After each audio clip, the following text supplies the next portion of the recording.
For some reason, when I start streaming every day, I start randomly getting disconnects.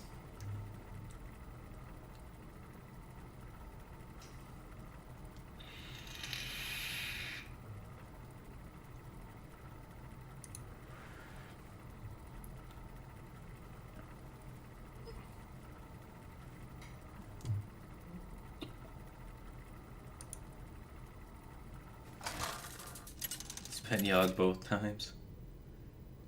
I mean, my internet doesn't drop, just Hearthstone disconnects. Maybe it is some bug with Yogg, because my internet's totally fine. And then Yogg gets played, and then for some reason, just OBS doesn't respond. And like, if I look in my OBS, it says like dropped frames 0.0%. So it's saying it's like working the whole time, even though it's clearly not. Something's wrong on something, I don't know. I probably messed up the configuration somehow, but it keeps saying I'm not even dropping frames, so I don't know what's up. I don't get it, man. But like, my music doesn't stop. I can browse web pages and look at Twitter when that happens.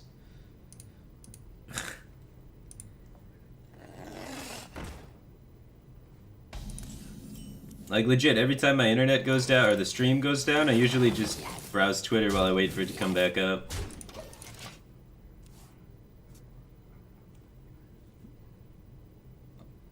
I don't know, man. I gotta figure out how to fix my internet, I guess. It only likes to work sometimes. Playing Fireball. Do you have it?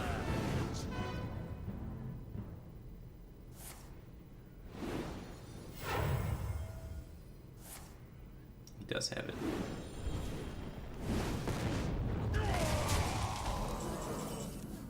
Ah, if we just waited for Innervate. Well, with Innervate as the top deck, I think we need more cards. Could have played Ancient War. His Polymorph, it's really bad, but other than that, it's pretty good. Yeah, I think it's better just to Innervate Ancient War than what we did. Let's make magic.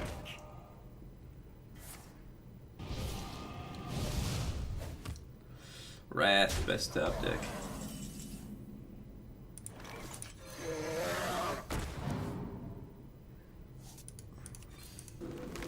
I think Spell Power is more threatening. I don't care if he trades his Mana Worm into my Drake. It means it's not going face. We're happy about that.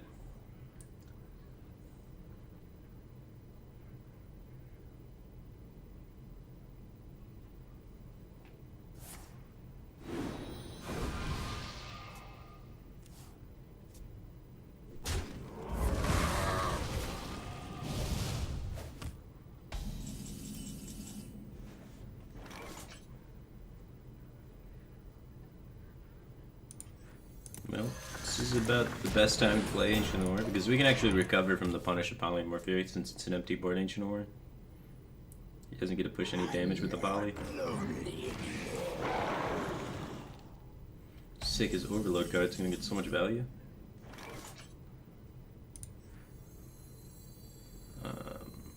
We can beat Flame Strike. Pay attention, class. Pay attention, class. I am ready to learn. I am ready to learn. I am ready to learn. Flame Strike ain't no thing. I am ready to learn. So if he Flame Strikes, he's gotta, trade this guy in anyway. So we're not playing around Polymorph very well, but we're playing around Flame Strike better.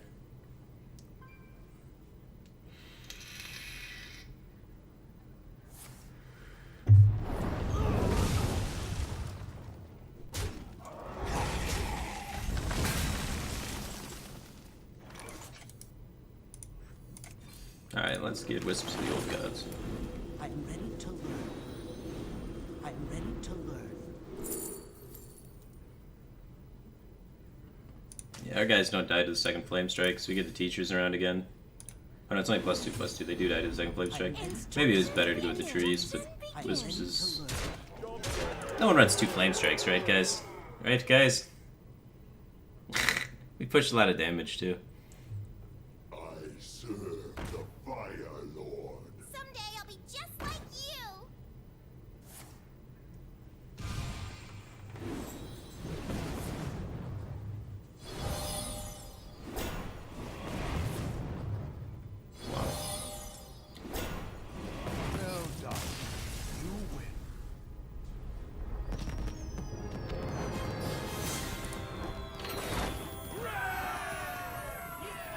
If you could flame strike one race of people, which would it be?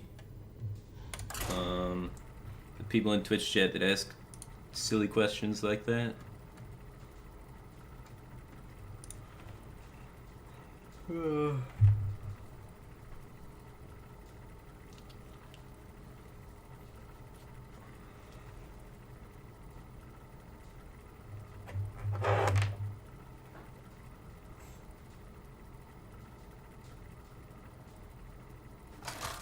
How'd I get into streaming? I liked playing Hearthstone and I wanted to make money off of it.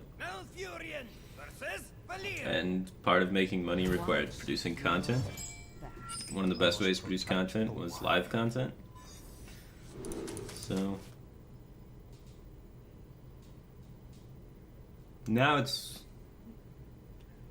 probably like streaming is like the least area where I make content at. I think like YouTube is kind of my main focus right now for like content creation, but I enjoy doing like all aspects of content creation. I feel like if I do the same thing constantly, then I get bored and start burning out. So I don't want to just stream all the time. I like, it's not the most profitable way to do things to switch between all the different forms of content creation. Obviously, the most profitable way to do it would be just to, stick to one area and grind that area out and master it, but that's really boring. So I like to do all forms of Hearthstone, and Twitch is just one of the forms.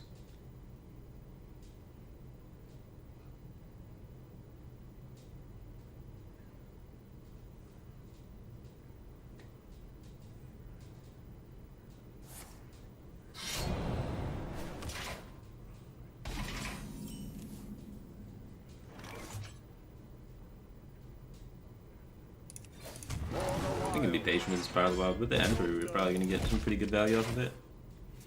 Firebat, are you from Detroit? Yeah. Next destinations for Hearthstone? I haven't played in a while, so I'm looking forward to playing some tournaments. So I'll probably do tournaments and then do casting a bit and then go back to streaming and YouTube. Just that's like usually my cycle, right? Like I play for like a few months, then I cast for a few months, and then I stream and make content for a few months. And just kind of rotate through that. Whole life cycle of that, so that I don't get burned out. I make way less money by doing that because every time I stop streaming, my stream dies out. Every time I stop playing in tournaments, I have to relearn everything, and I'm bad at tournaments again. But it makes it more exciting for me, and I have a lot more fun doing it. And that's my main focus, is just trying to be happy with what I'm doing. So I don't care that it's probably the least efficient way to go about it. It makes for an entertaining day every day.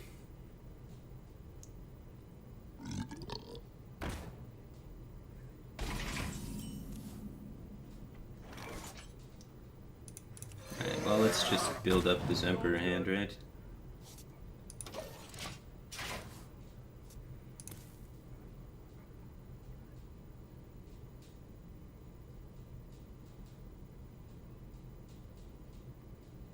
Is there anywhere to find the Cthulhu Warrior list? I can show the Cthulhu Warrior list that I've been playing the past few days. I had really good win rate with it, but the problem is it takes so long. Like, holy crap, the amount of Control Warrior mirrors I was playing was ridiculous. Like, the other day, it took me like 2 hours to play 3 games. Just so many Control Warrior mirrors. Alright, I guess we swipe every single one of his minions for the rest of the game. We get Emperor, actually. Like, he deals with it pretty efficiently, but then we get Azure Drake swipe.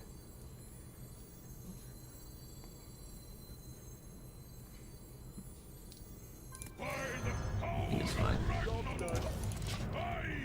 It's a good Emperor hand. When you hit 3 swipes, it's usually pretty good. I have no time for games. Sylve! Oh jeez, he's gonna prep Shadow Strike it.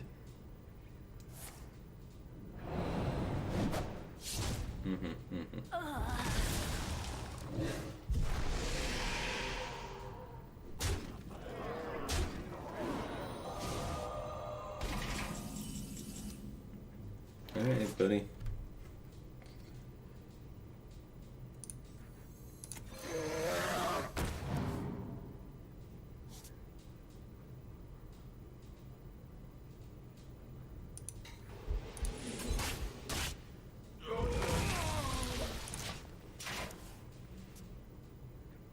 Oh, this gadget turn's gonna hurt. At least he's down to prep. He still has a coin, though.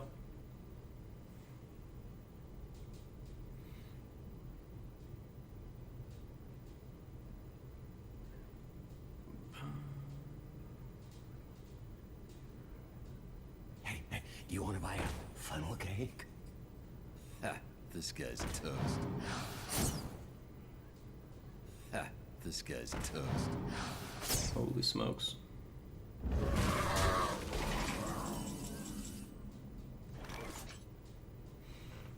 Man, still no teacher or Fangel.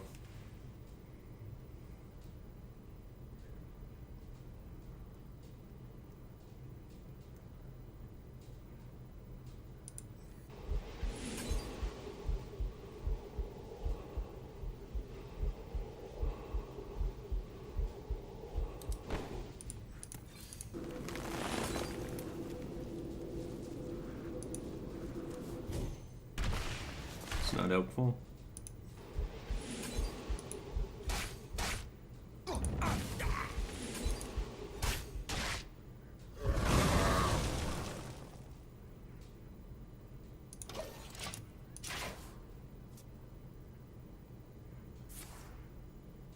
What 9-drop is he playing? Oh. Yeah, well.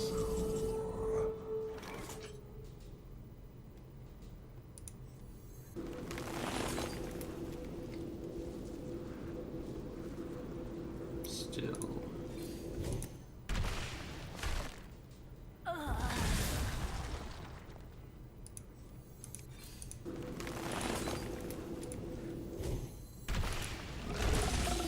This sap's gonna suck, but I think it's my best play.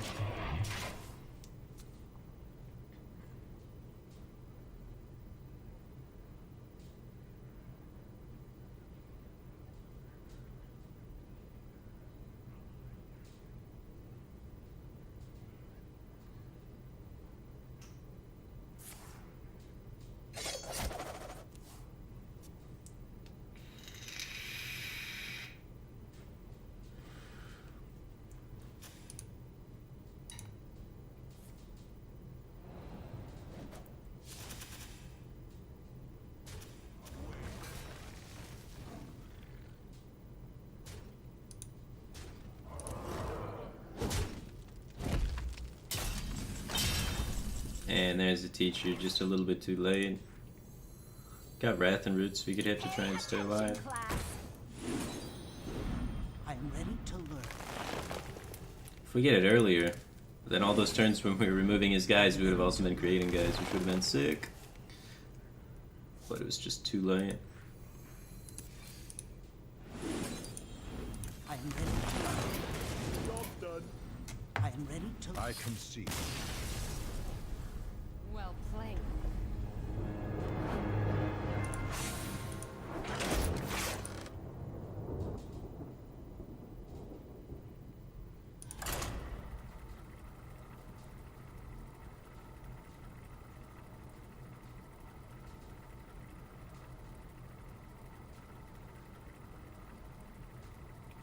I was gonna show that Cthulhu Warrior deck. We'll have to wait till next game.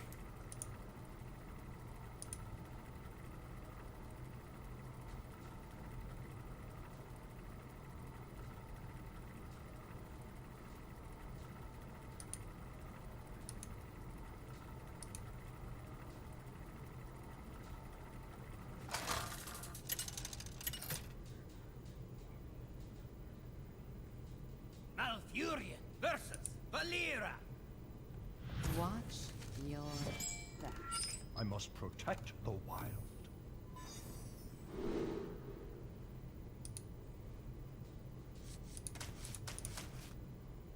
None of these are innovative wild growth.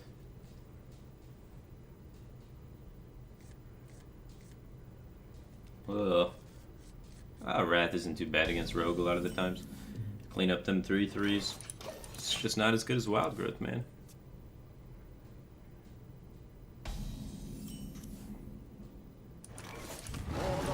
Hero power pass, turn 2. Job done.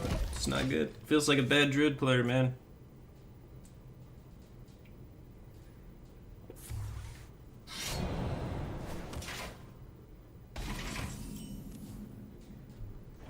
Hero power pass turn 3. For the wild. Uh-oh.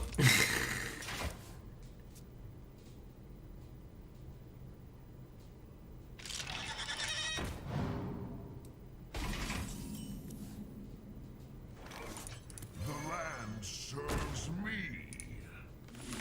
And we always get our 9 and our 10 drop in the same hand. At least he didn't have anything to play on his Raptor.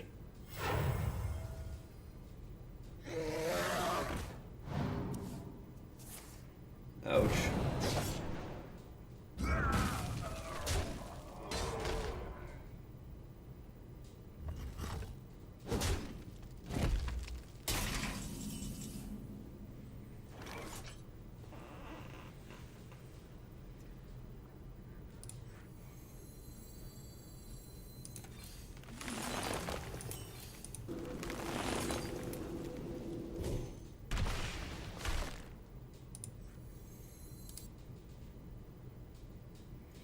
Ah, save the red player minion with Azure Drake, I think. I was thinking about it, the potential of Azure Drake and Mulch, but he's playing Death Rattle Rogue, so there's probably some pretty high priority targets I need to mulch, you know? Sylvanas and what have you. Funnel cake?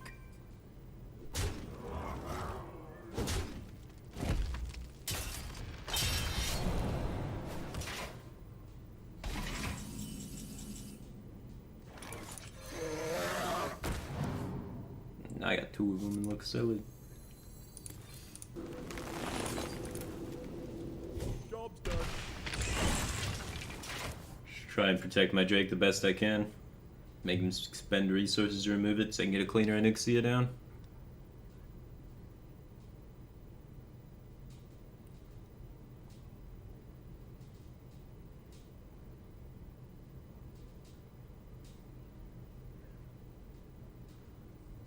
So many options.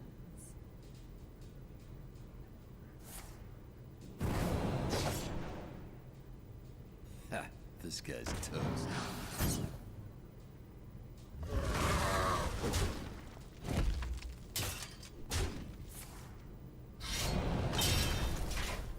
Replacement for Sylvanas and Cthulhu Warrior. If you don't want to play Sylvanas, I think you can just play Emperor Thorsan. I do think Sylvanas is better though. Emperor Thorsan does allow you to do some cool combos though. And it's like a high priority threat 6 drop that's okay against aggro and okay against control.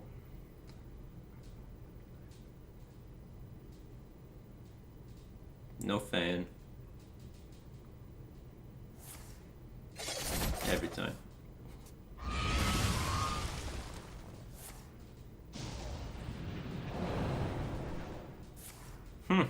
I guess we're dead.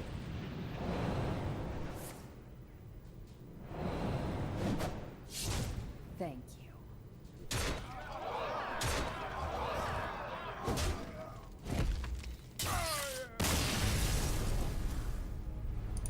So much Nizothrogue.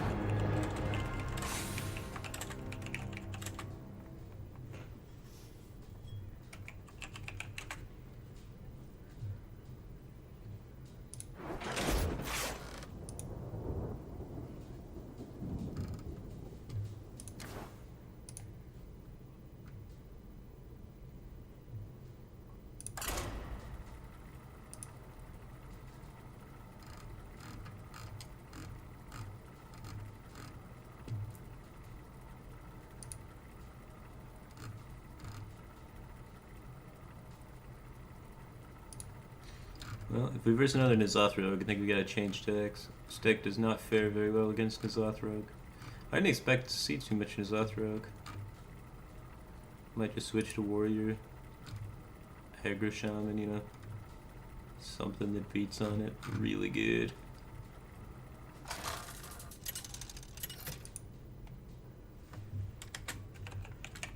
Malfurion versus Thrall. For Doomhammer, I must protect the wild.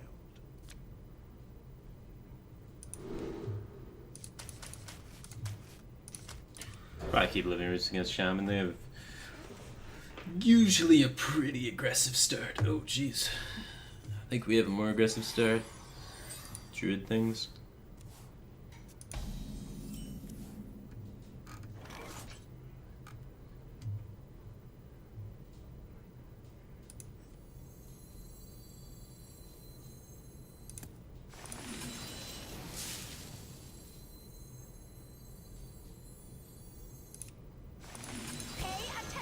class.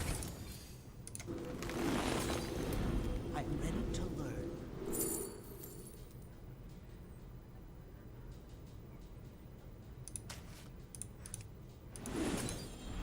I am ready to learn. Alright. I am ready to learn. I don't know what he does against this on turn 2. We killed Doomsayer.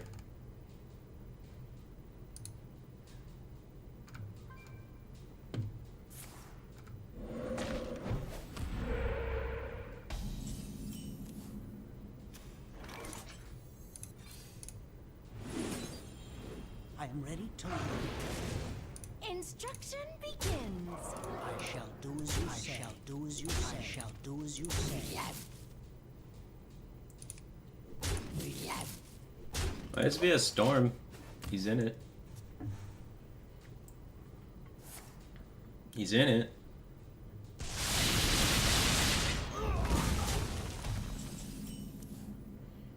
I don't know how much in it though.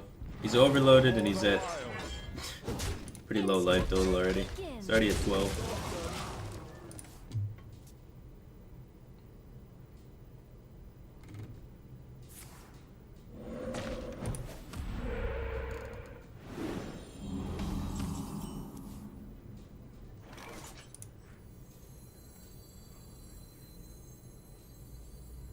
The land serves me. Alright, so 4, 7, 8, 9, 10. The I think we land just go for the mana. serves me. Gotta get towards these big girds. He's probably gonna have to defensively hex to, you know, not die.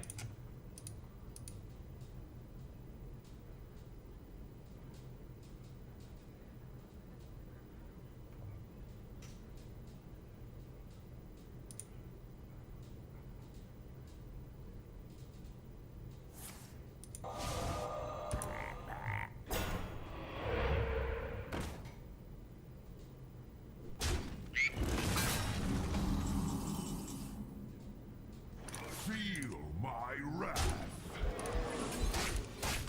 For the wild. Sometimes Druid does Druid things.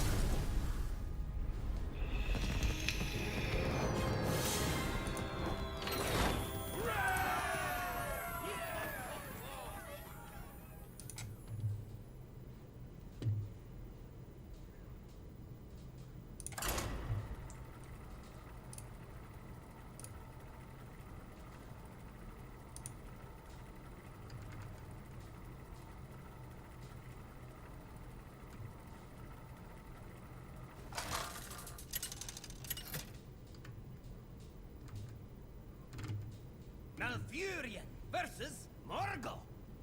See if we can do the same thing to this guy. I must protect the wild.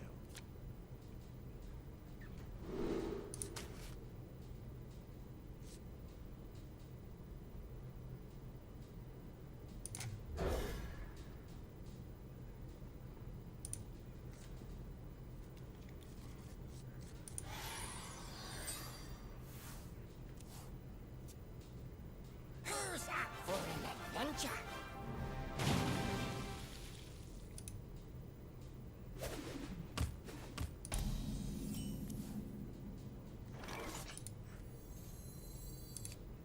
I want to just get this minion out here to be able to start trading with his stuff. It's me.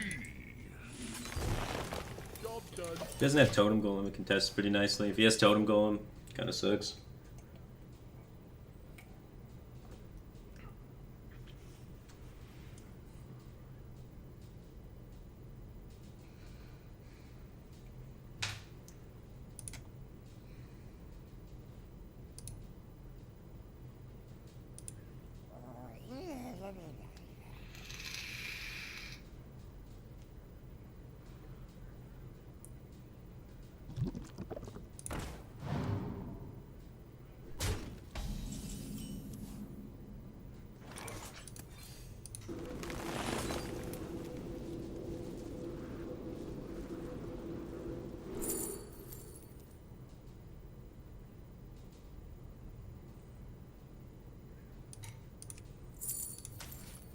Feel my wrath. For the wild. He's probably gonna make that trade for me.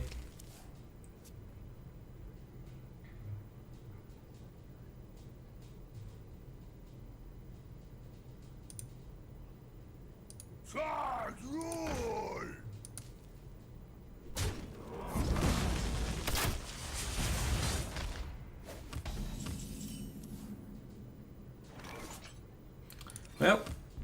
your power pass. Next turn, we're probably Mulch a 7/7 in Hero Power Pass. Uh-oh. Oh, okay. That's good. When your opponent does nothing, it means they have Doom Hammer.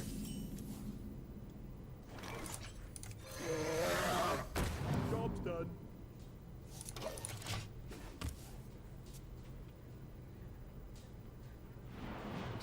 There it is. Killed my Ezreal. Trade Shaman. You have killed it.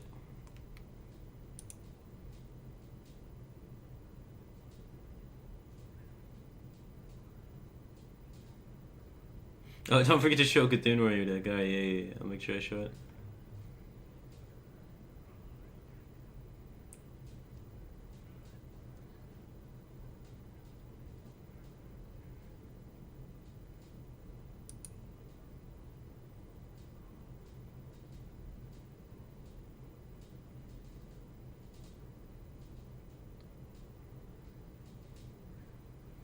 Now we're back. What to do? Traded with my Ezreal. Maybe I'll trade with my Emperor too. What a swell guy. Trading with all my minions. Gainsy15 just subscribed for 7 months in a row. Welcome back to the Bad Cave team thing, man. I appreciate your continued support. Looks like we're dead. Get in there and fight, maggot.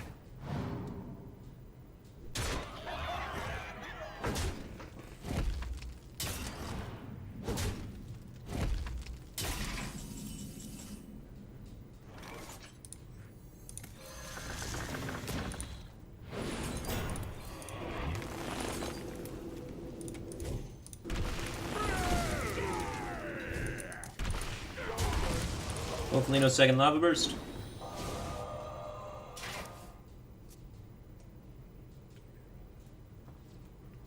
No second lava burst. Got a decent chance of finding lethal. Nope. It's got 2 lava bursts. Got no chance of finding lethal. We are dead.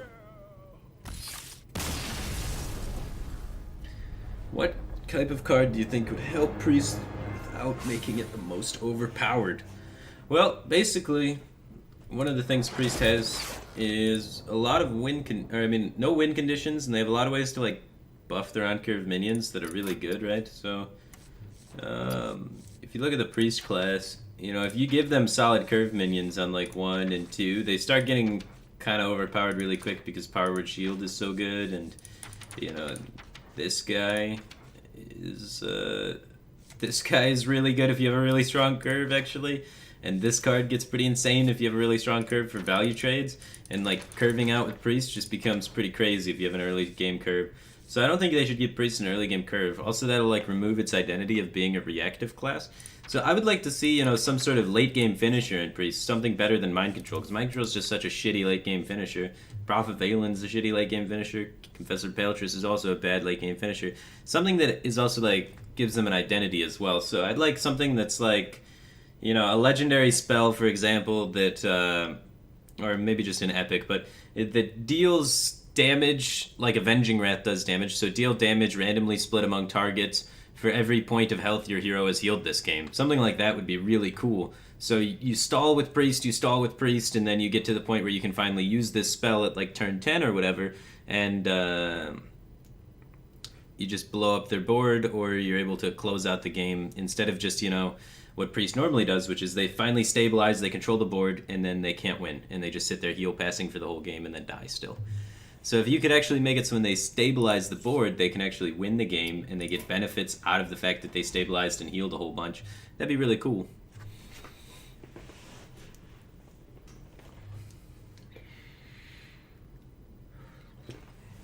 So, and it also would give them an identity, right? Right now they don't have any identity besides, you know, Entomb is their like big identity. You know, Rogue has combo, Druid has Innervate and Wild Growth and Mana Acceleration. Priest just, like, heals and then occasionally steals things in troll decks, but doesn't have, like, a strong identity tied to the stealing things. It just stalls forever and then dies. It's so Cthulhu, but Cthulhu based around what Priest does. Something like that, yeah.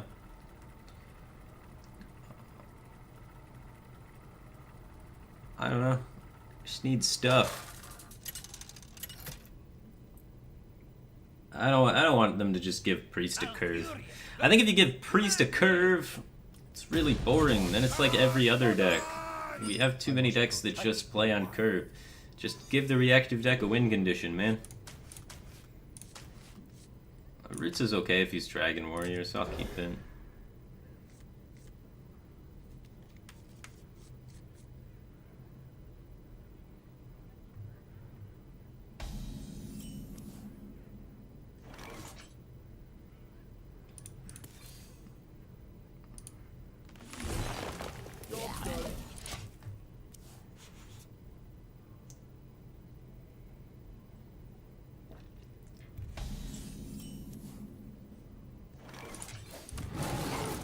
Priest doesn't play to win, they play to not lose. That's true. That's a bad way to play Hearthstone. You hear like commentators and streamers all the time say like, I can make the play that's guaranteed to live one extra turn, but I'm not going to win this way. That's making the play to not lose rather than the play to win. And you know, when your entire deck is to not lose and not to win, it's not good. That's unfortunate. He runs Acolyte of Pain in his warrior. Is he combo warrior? By my beard!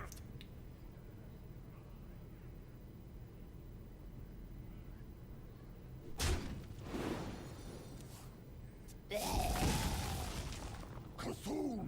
Cthulhu! Cthulhu!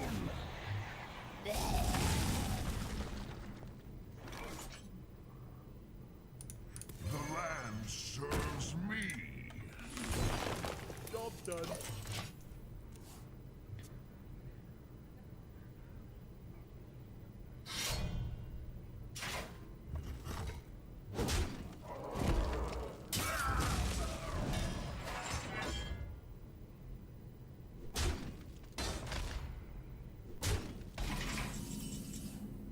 Ooh.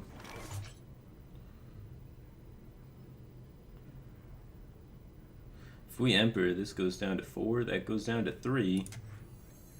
We have 7 mana next turn. That seems good. Even though Emperor just dies for nothing. You know, this discount's disgusting. And we can even squeeze in a Raven Idol with it.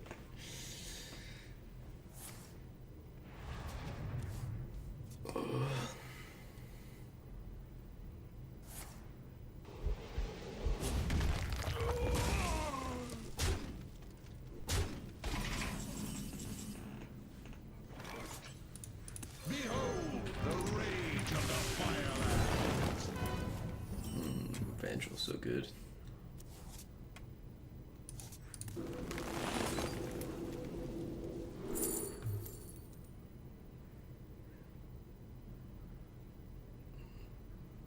Sure.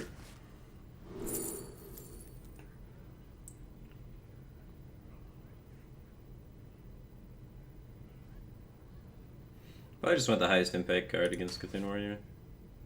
3, 6, 7, 8. We're probably gonna play both of these, so we can do this.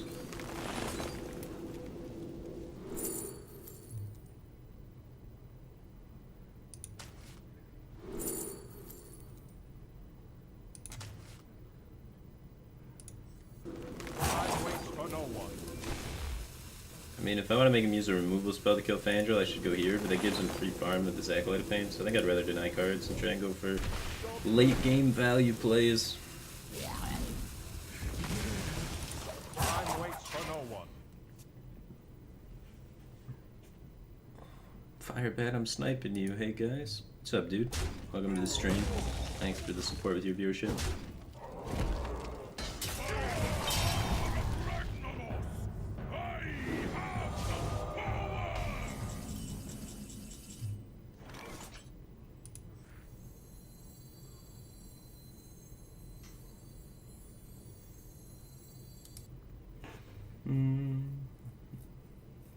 How important is that to kill? It's probably pretty important, right? What to do?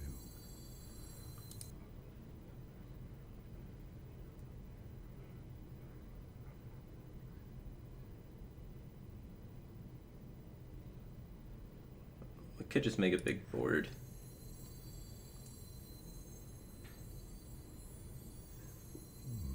I wonder. Pay attention, class. I am ready to learn. Time waits for no one. I am ready to learn.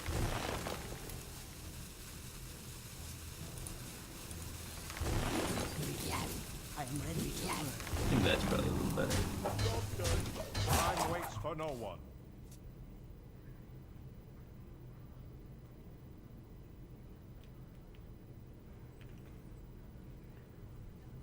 I don't think I want to overreact to his Emperor. A lot of the times it doesn't accomplish anything. Alright, unless he twos. And then brawl, I win the have brawl. no time for games.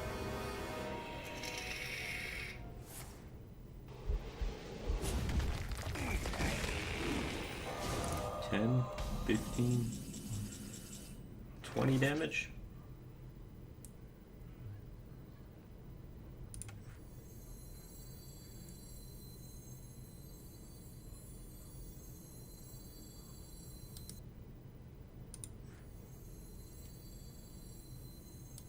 It's awkward when he brawls a little bit, I guess. Eh. This isn't low grade.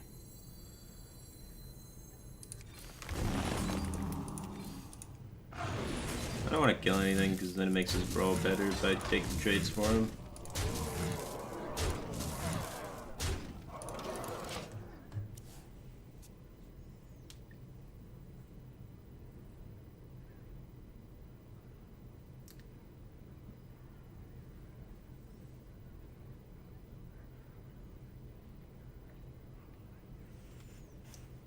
Oh, you got me. Doesn't even have brawl.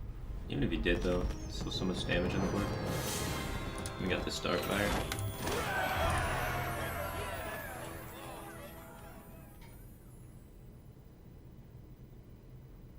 Defeated the sniper. Feels good, man.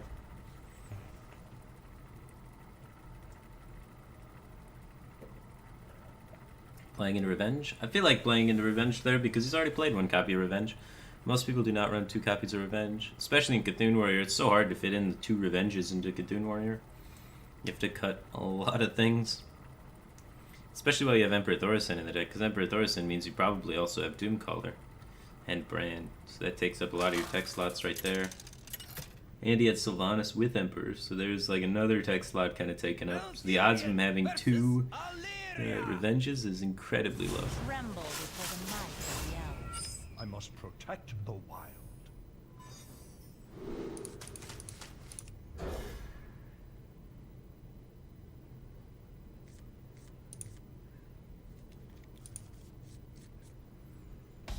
I don't have Onyxia. Should I use Cenarius or Wisps of the Old Gods? Job done. I think Wisps of the Old Gods is better than Cenarius. Cenarius is just so low impact on the board. That's how I feel about it. I think I'd prefer Wisps. Wisps, you can get some sick combo plays with too. For the wild. Oh man, I killed myself. Done.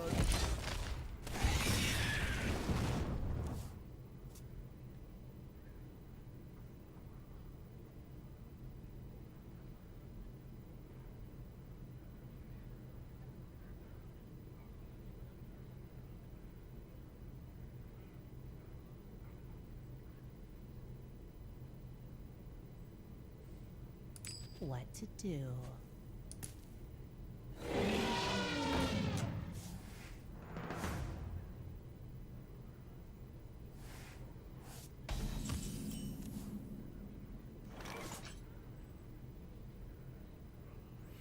No, guess we're just gonna try and develop Violet Teacher. Job's done. Get a decent curve going on here.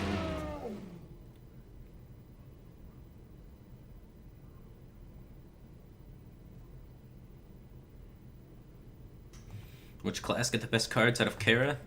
Druid and Warlock?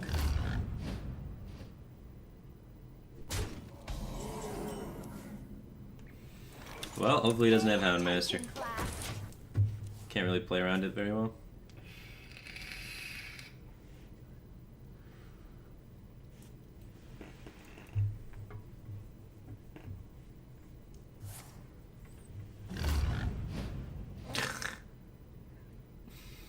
Huff and puff, man. Huff and puff.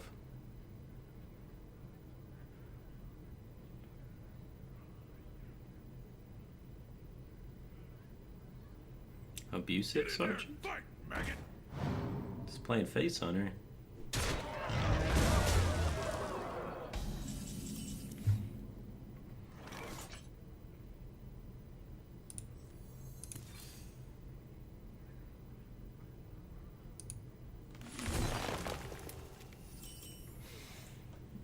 So he didn't have Houndmaster last turn, so I'm gonna hope he doesn't have it this turn. I'm gonna hero power this down to get rid of it, and the next turn I can Ancient of War Living Roots thing.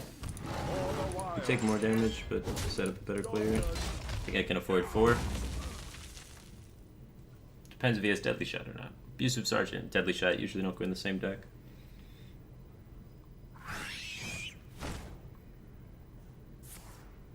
I'm scared though.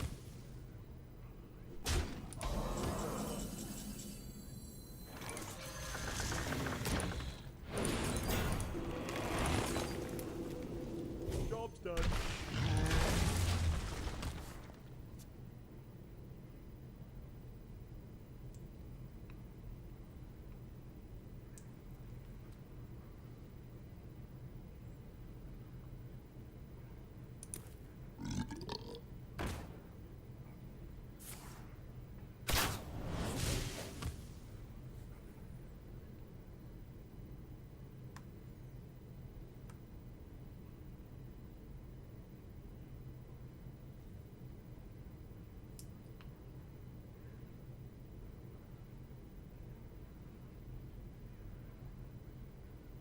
What to do?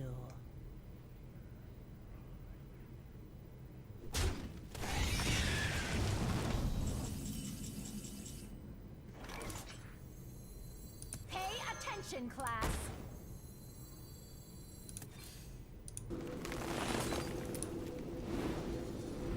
I'm ready to learn. I'm 10 ready life. to learn. No kill commands used. Scary. Got a taunt, but taking the 4 damage might have been too greedy. If we'd known we were top decking the second roots.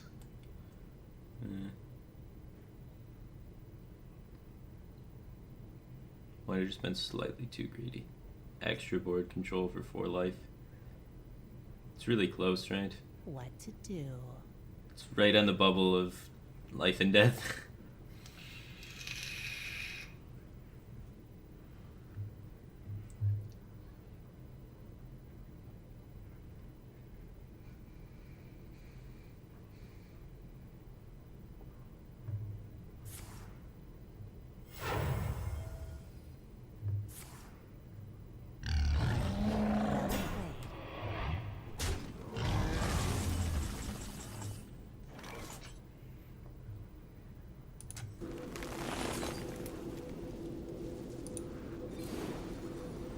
I'm ready to learn.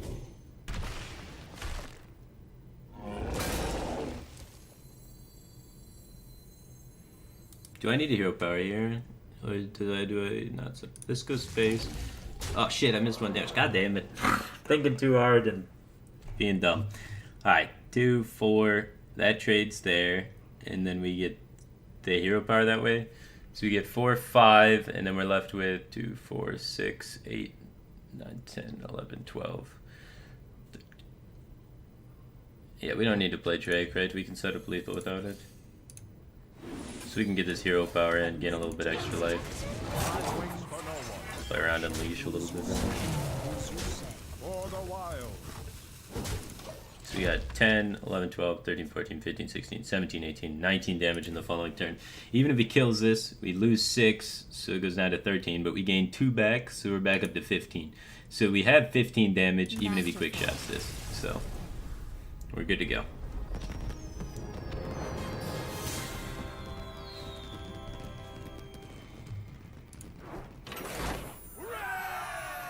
Doesn't draw first. There's no card I could draw to give myself lethal.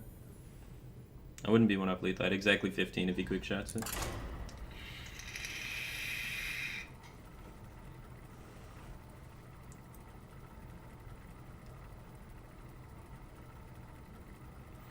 Will I marry you if you pay off my mortgage? I don't have a mortgage.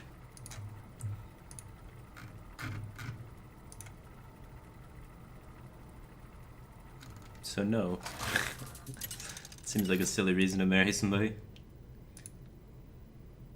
Malfurion versus Garrosh. Victory or death! I must protect the wild.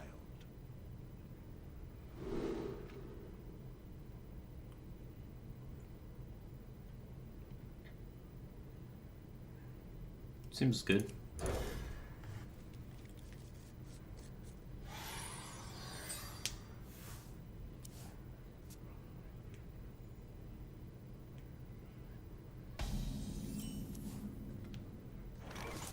Usually this is pretty hard to deal with without, you know, Doomsayer. Take or execute Doomsayer. Is like the two ways. So we can start immediately getting value, putting on pressure. Armor pass.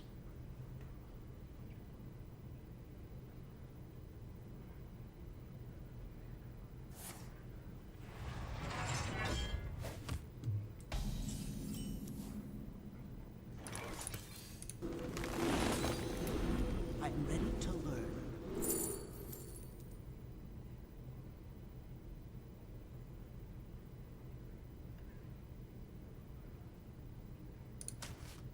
Instructions begin. Might run out of cards pretty quick with this Innervate pick.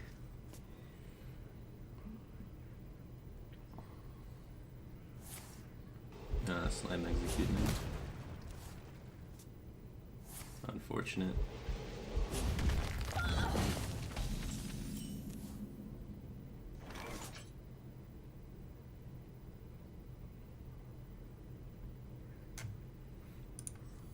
Didn't have War-X, getting a 3/3 out might not be that bad. So we can get push chip damage when we draw with her. Do as you say. Need to start hitting our Drakes and our Nourishes. This opens those up to be good top decks.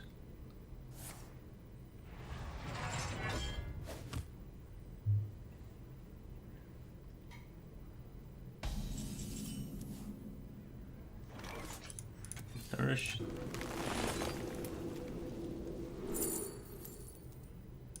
Definitely take Wrath, try and be able to cycle it later on.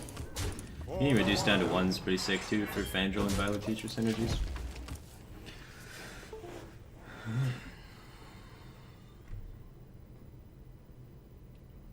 That belongs in a museum.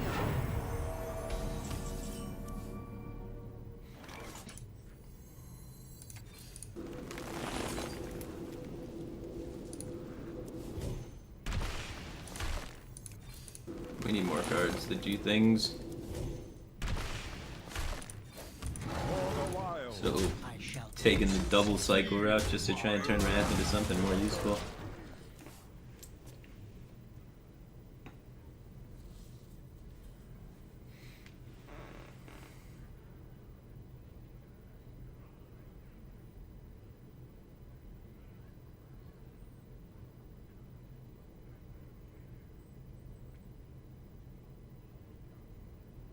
What now? The end is coming!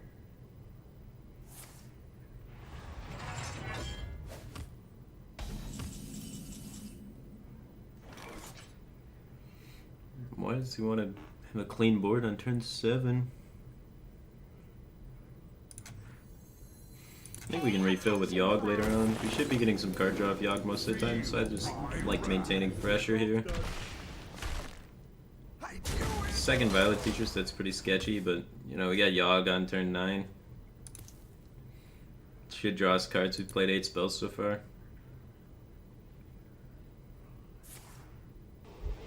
And they don't always have an answer to the Violet feature. Maybe they do.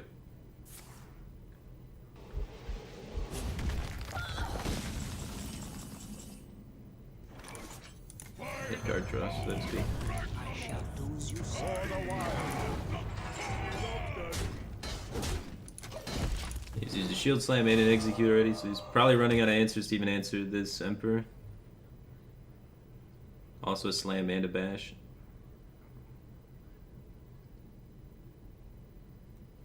Could be awkward for him to deal with.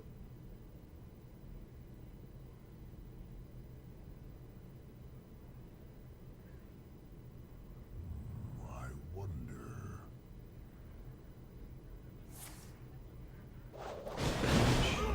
In this matchup, Revenge only killing that's super good for me.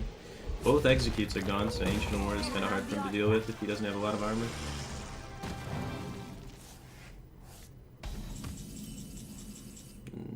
Hoping to try and draw off this Yogg. 8 spells.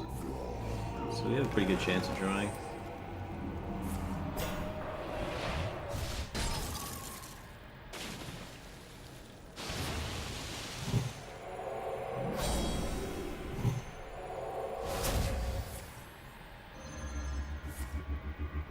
Ball Spiders is a good one. Pay attention, class. Resurrect's not bad. Unfortunately, we buffed this guy a lot. It's all good except that. It's pretty weak Yogg, all things considered.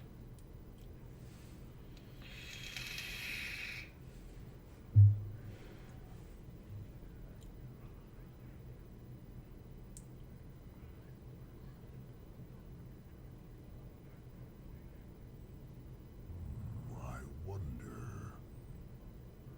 I have no time for games. Let the pain speak to me.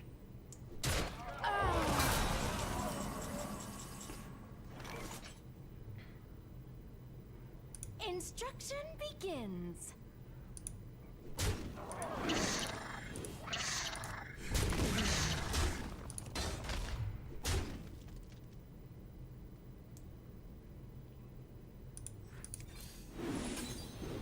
I am ready to learn. I am ready to learn.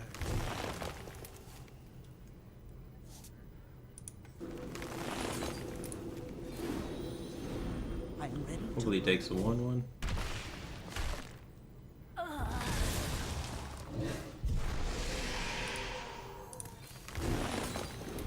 I am A ready good board to have. Job's done.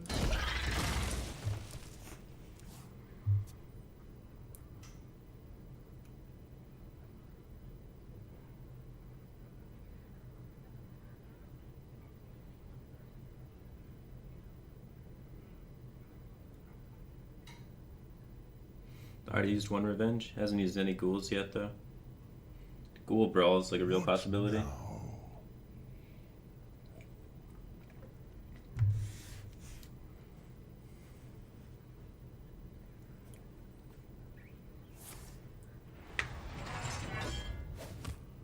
Welcome to the Grand Tournament, champion.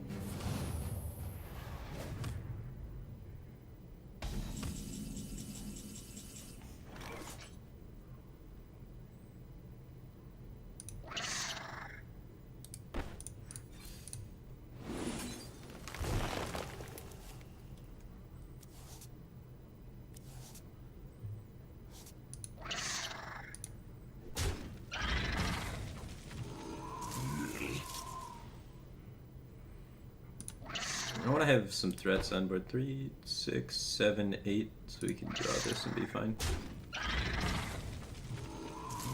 This allows me to have more pressure on the board.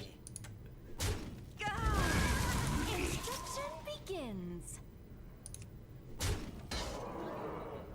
I don't even have to commit any more cards. I can't really. I mean, I could swipe him in the face, but I think it's better to hold on to it.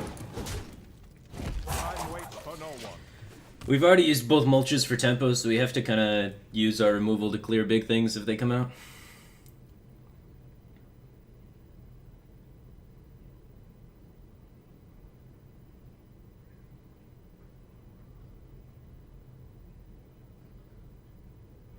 Addled Grizzly, Innervate Onyxia. What now?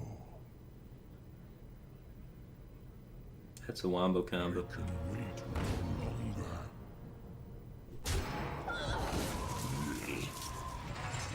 2, 4, 6, 8, 9, 10, 11. Plus 7 is 18. We got lethal.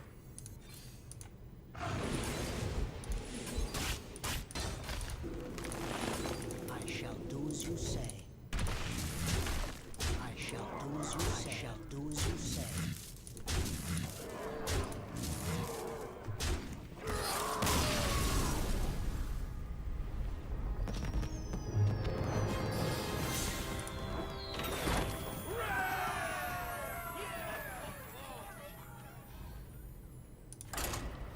All right, back on track. We had a little bit of a loose streak there when we were versing, you know, the aggro zoos and things like that, but now we're versing more of those control-y decks again, and our tech choices are paying off and having that success rate that we want.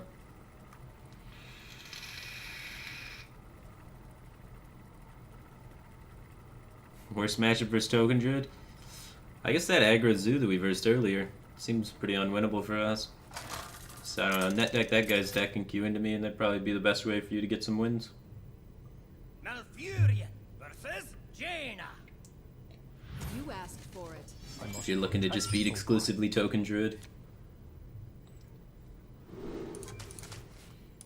Sometimes Raven Idol turns into Wild Growth here. And then we're really happy about the Teacher Keep. If it doesn't, we're probably unhappy about the Teacher Keep.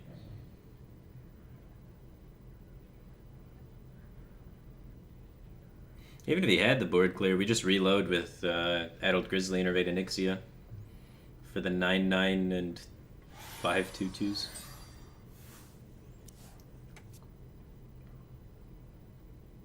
Hello.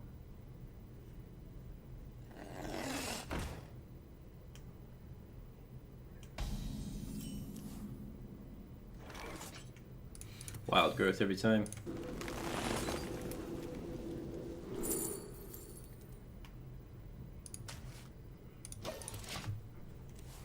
Not Wild Growth.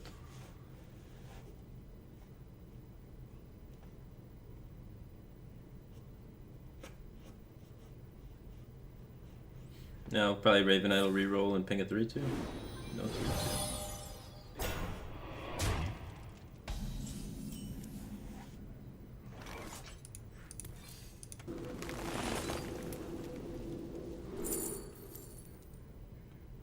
Probably just take Starfall.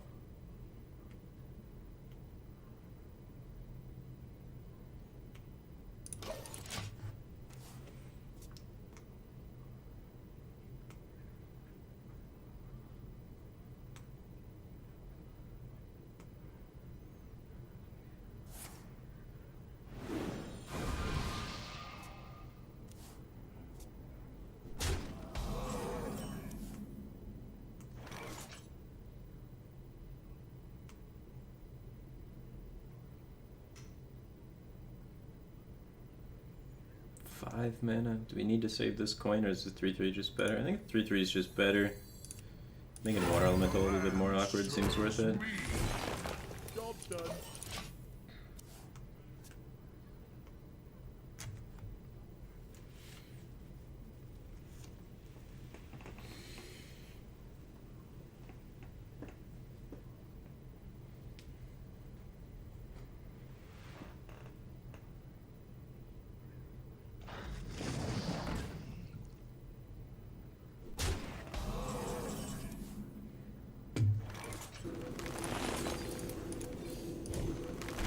That's why I run 2 mulches, so I can tempo mulch Water Elementals and things like that.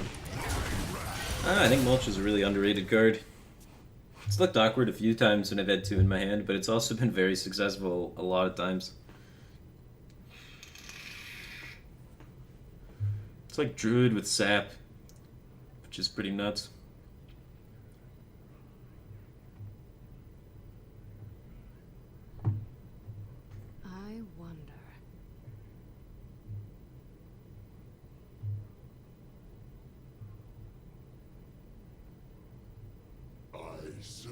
Thanks, PI91. I appreciate that. Yeah, I've been putting a lot of effort and focus into card reviews and YouTube content in general. Take so many notes on all the card reviews before I actually release my opinions, because I try and make sure they're well formulated and all that good junk.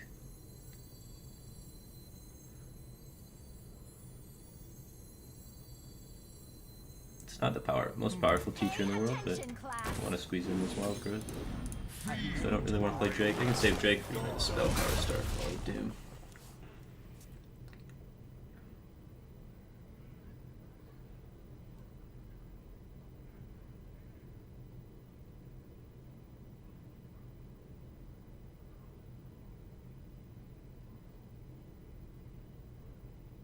Yeah.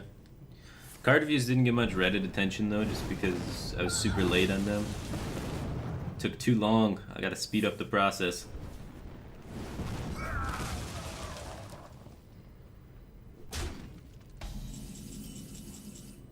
Ancient War is big.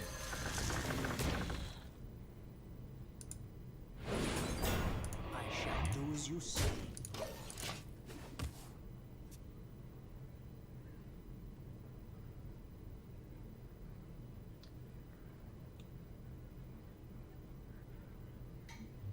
How does it feel to be the most attractive streamer? I think Dog says it feels pretty good, so I'll just take his word for it. Probably feels pretty good. I serve the Fire Lord. We hunger for vengeance.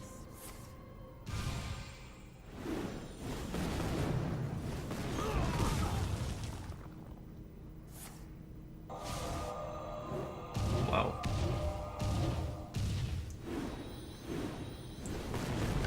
Just missiled down my Ancient War.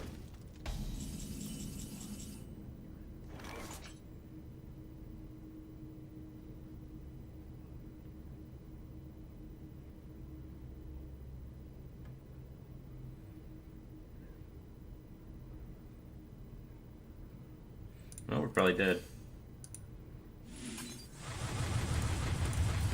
Set up for Yogg and hope that carries us through the game somehow. For the wild. Not being an answer to, like a convenient answer to Flamemaker the whole game was pretty painful.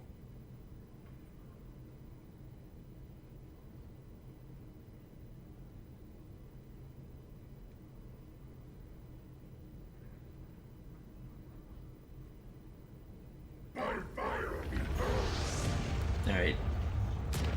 So Yogg needs to clear Rag and then heal us at a fireball range. All in a day's work.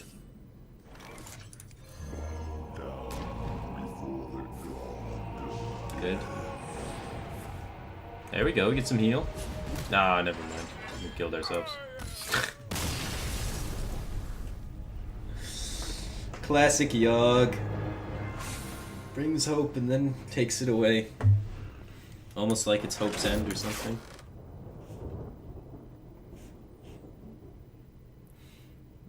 Feral Rage better than Mulch that game? Nah, if I had Feral Rage, Rag would shoot me in the face and kill me.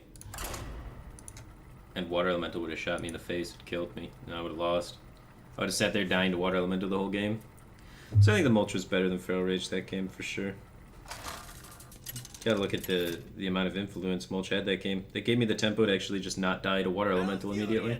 Otherwise, that thing would have done probably 12 damage before I was able to get rid of it. Because that Flamemaker sat there forever and I was unable to get rid of it. The wild.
I wonder.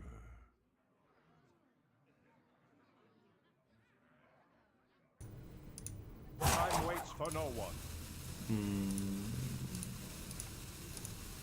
Alright, there we go.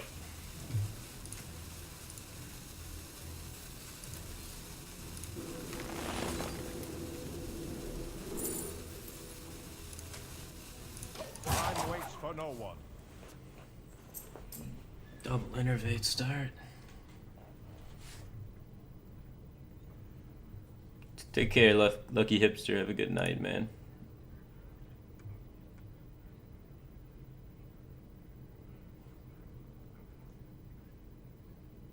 Get it out! Get it out!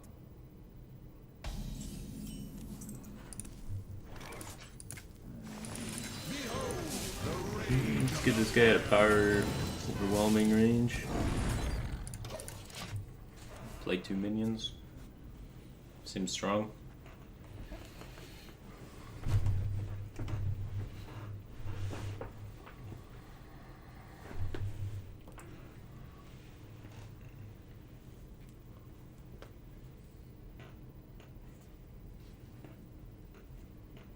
I wonder.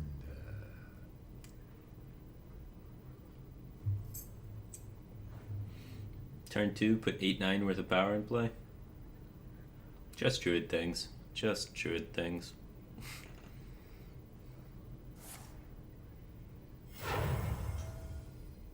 Stop yelling!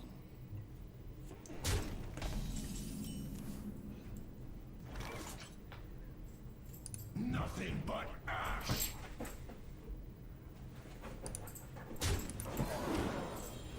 For the wild.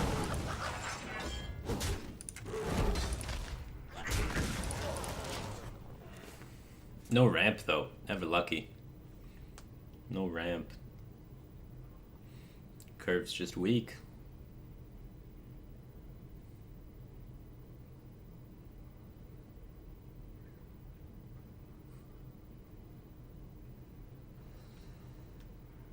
So many possibilities. Stop yelling!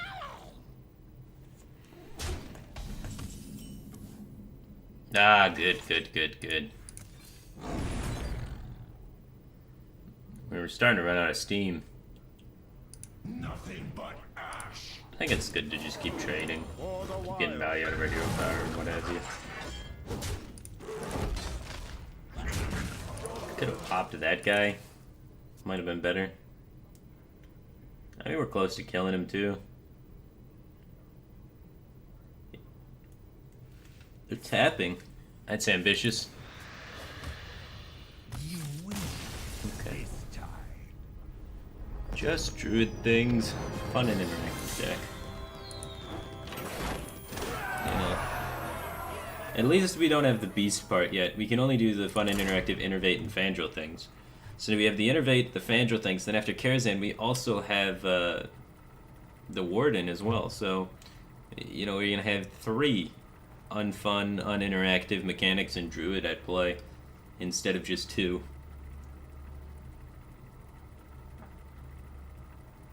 So that's gonna be really sick.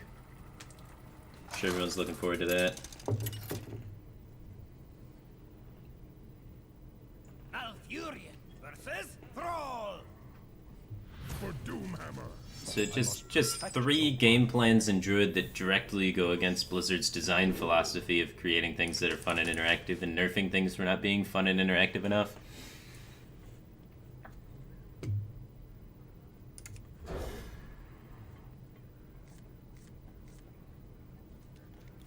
This is the 5th game I've had Onyxia and Yogg in the same hand. It's unfortunate.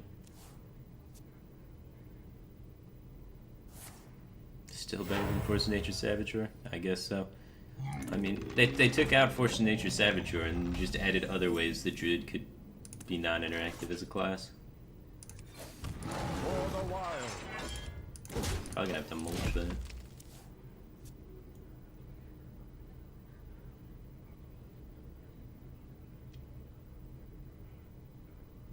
Get in there and fight, maggot.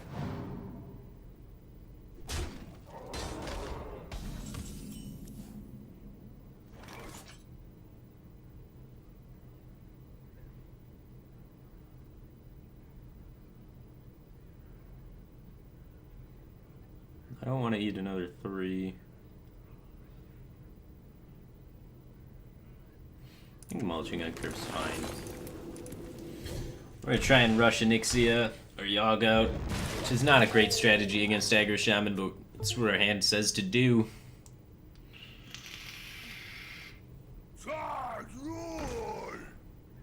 It's getting hot in here. At least it's not another totem golem.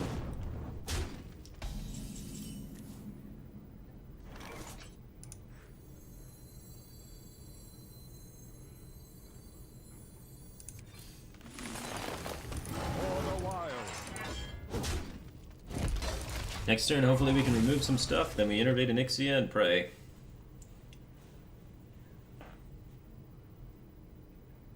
To craft Onyxia or Cenarius? I prefer Onyxia. I think it has better matchups all around. In most matchups, you prefer the stats over the taunt. In this matchup, I would prefer Cenarius, but this matchup isn't as common as, you know, the internet leads you to believe.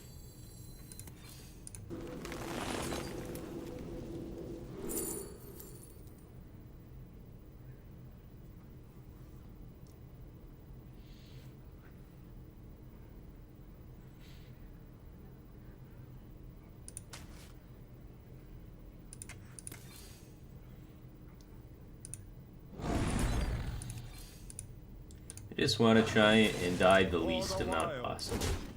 So we're just gonna try and clear some minions and play a big dude. No, we are dead. We are so super dead. We don't have time to play next game now. He had the dong hammer.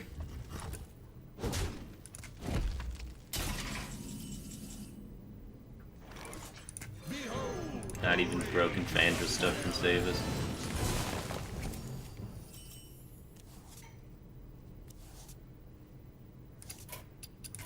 I can see. Hoping for Wrath. And some innervate stuff.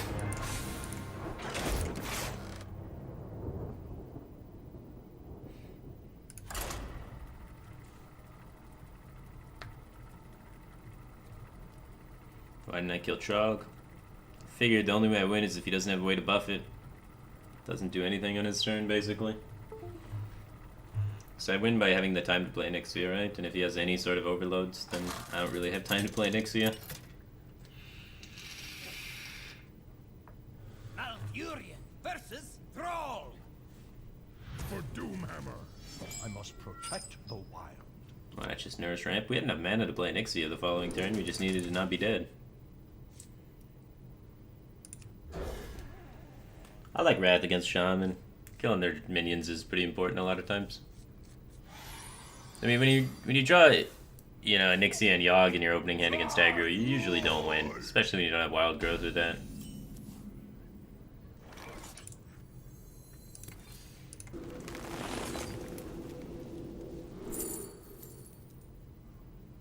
I think board control removal spells is better than healing at this stage of the game, so I'm going to take Wrath instead of Healing Touch. Getting rid of his minions is just better. And we don't even know if he's aggro yet, he could be control. I know we played this guy, we do know he's aggro. And kill everything forever.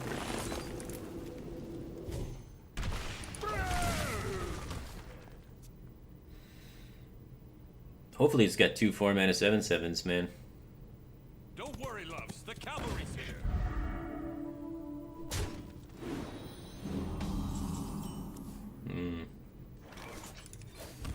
For the wild. I want to be able to coin Nourish. It's real bad if he has a 7/7, I guess. Yeah, if he has a 7/7, we can just Wrath this next turn. We take 2 damage for the hopes of being able to coin Nourish for mana and Wrath for 1. Or Hero Power. Or Wrath for 3. The light protects me.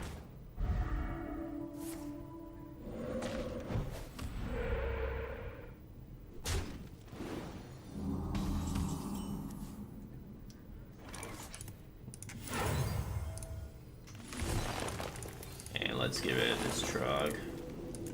Job done. We might actually live to be able to play Yogg this game.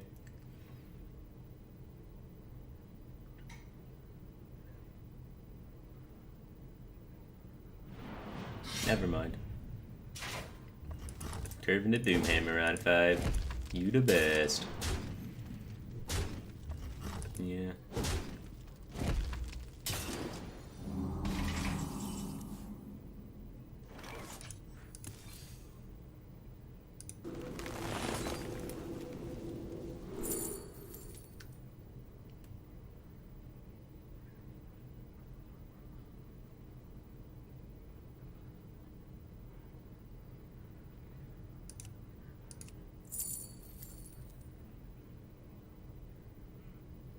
What to do?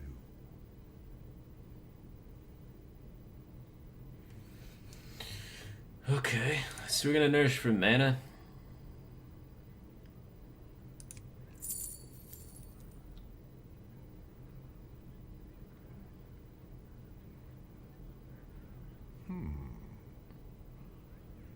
Guess we do that. I wait for no one.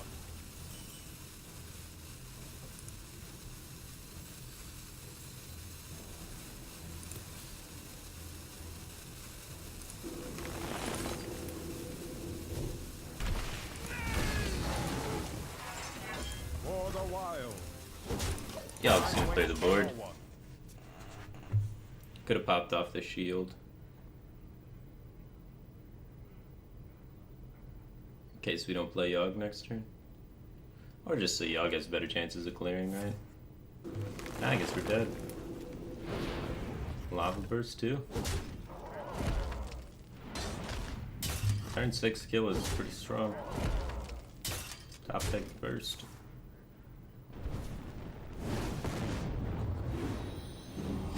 Tough to beat, man. Tough to beat.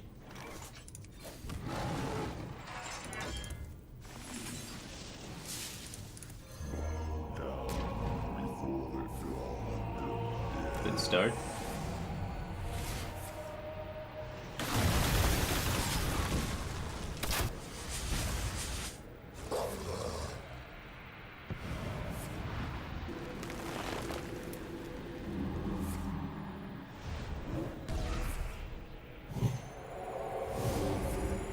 Shield block's not bad. This guy's frozen.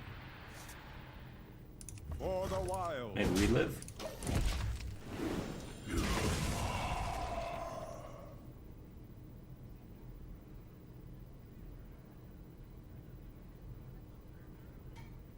Do I think Knight of the Wild will see play in Beast Druid?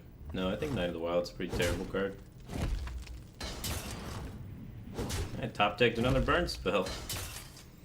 It's unfortunate.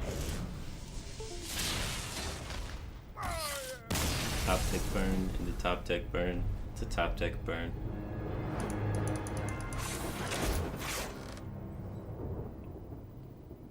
That's frustrating. When they have Doomhammer at 5 after a perfect curve, the game's really hard to win.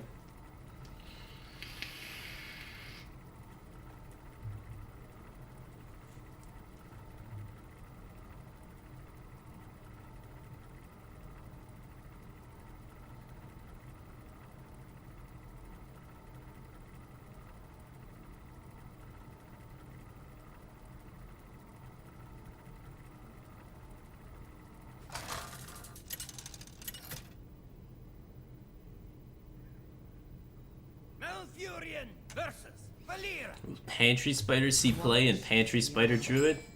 I mean, obviously it's titled after Pantry Spider, right? But no, I don't think Pantry Spider is going to be in Beast Druid. I think Pantry Spider's only chance of seeing play is in Evolve Shaman. Because both bodies cost 3 and you evolve it into 2 4-drops.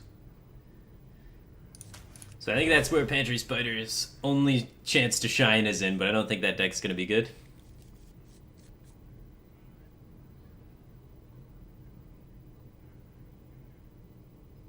Why didn't I play Claw?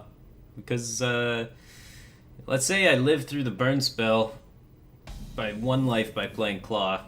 The following turn he hits me in the face with Doomhammer and I'm dead. So I need him to not have the burn spell, and if he's not having the burn spell, then I want to optimize healing. So that means I want a hero power every turn. So if I play Claw that turn, I miss the hero power that turn, so I'm basically discarding 1 life gain from my deck.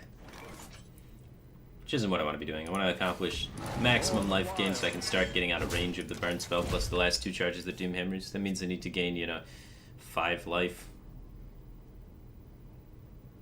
Or 4 life more. So I need a hero power twice.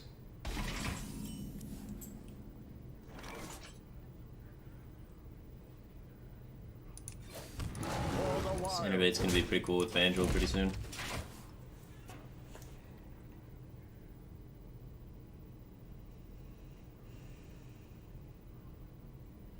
One spell from Yogg could be worth it.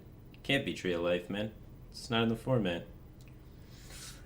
I don't know. Odds of the one spell from Yogg mattering are really low. Alright, we're just gonna rat this and then innervate Vandal shenanigans next turn. Shenanigans.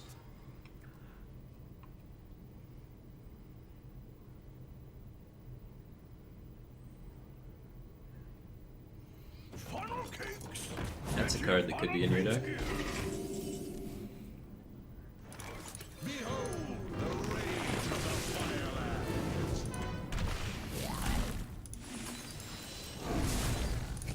Vandal's a good card.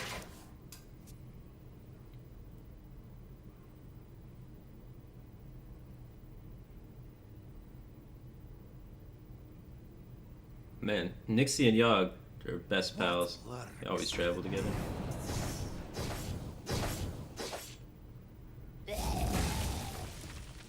Yeah, he had the best punish, but I'm still ahead on board. Like, I play my minion uncontested against his. Oops. I'm gonna Ezra Drake up, so not that bad of a spot, all things considered.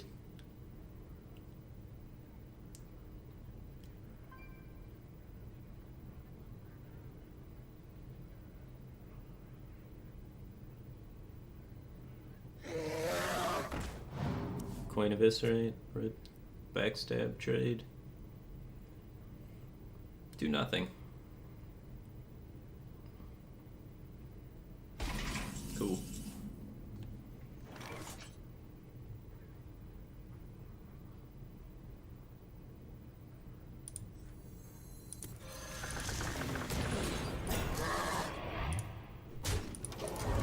Rogue spell power is scary.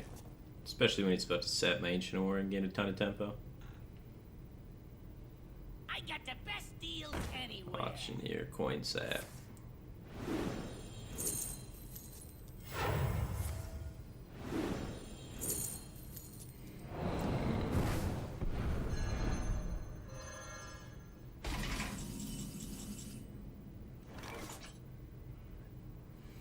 No. See how many saps he's got.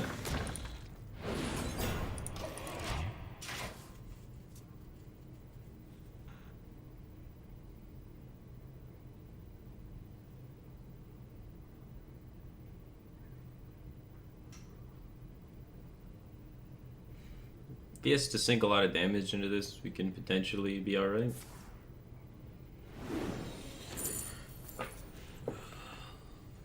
Because then we can take like a big Violet Teacher turn or drop a Nixia without too much fear.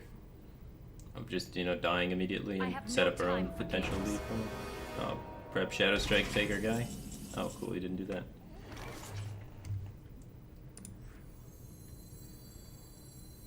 Pay attention, class. I am ready to learn. So most of the time the Sylvanas doesn't take our Ancient War.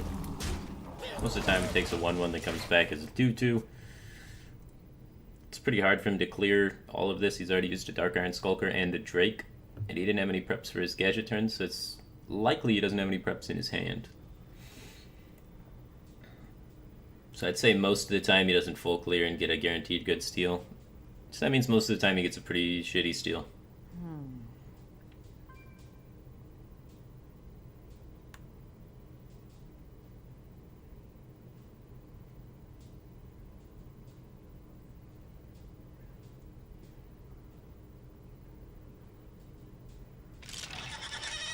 Oh, Jesus. That's My not good. shield for Argus. That is, in fact, very bad.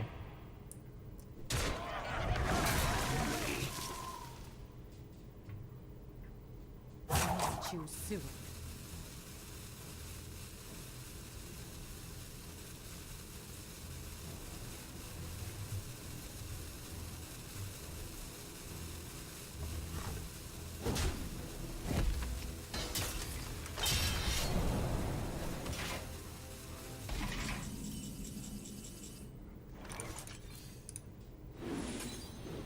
I am ready to learn.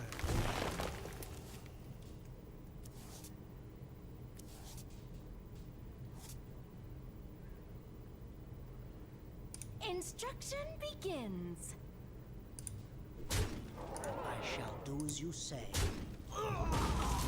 Nice. Hopefully he doesn't steal something good. I shall do as you say.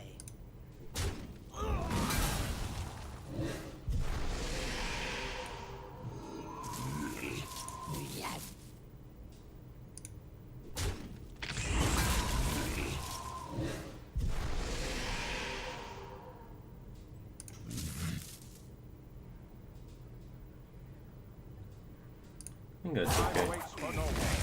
Land serves me. Job done. Keep repopulating the board, making him deal with all my shitters. Eventually he'll run out of steam and run out of AoE, and then an Ixie will come down and ruin his dreams.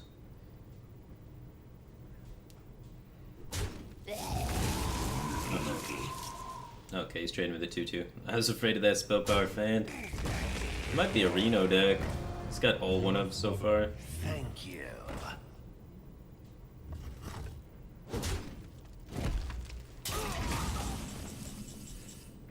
Can we outvalue Karen?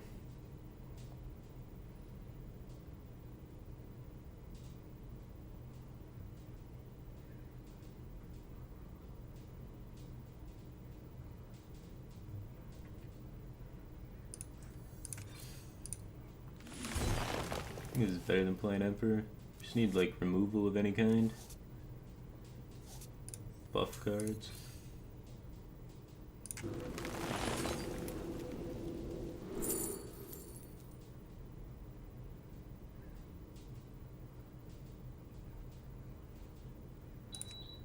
We can overdraw him a card. So then Naturalize is only drawing him 1 essentially in that case. And we can overdraw him 2 cards, right? We can use Time waits for no Mulch one. here.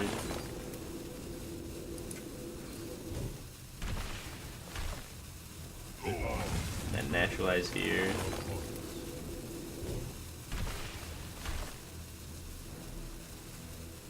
Oh, he just overdoes the point now.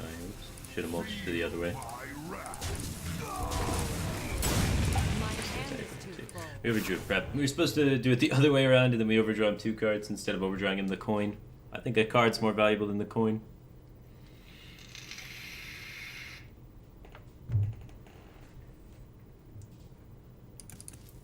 We're Fatigue Druid now. I wonder. So whenever he plays N'Zoth, we'll play Yogg-Saron into his N'Zoth. He'll steal our Yogg-Saron, and then we'll kill him with fatigue damage from the draws off Yogg. That's the new game plan.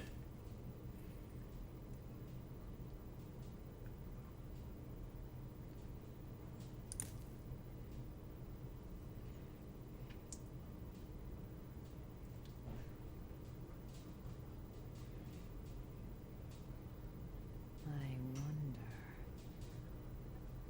The Brotherhood shall prevail. Too soon.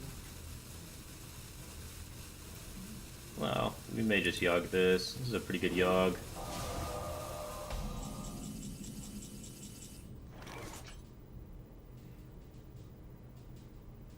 Emperor Mulch is probably fine.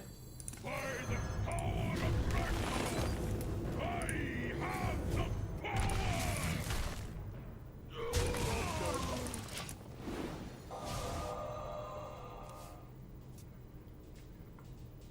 We can wait. We can make the Yogg a little bit bigger, and the game plan of making him sprint with Sylvanas if he plays N'Zoth.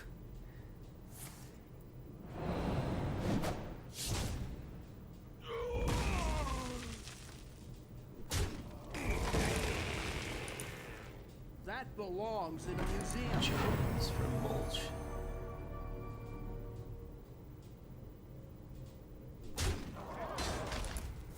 He hasn't played Band of Knives yet, so it's pretty scary for this Onyxia. Wait, Power of the Wild though could be sick. Yeah, there we go.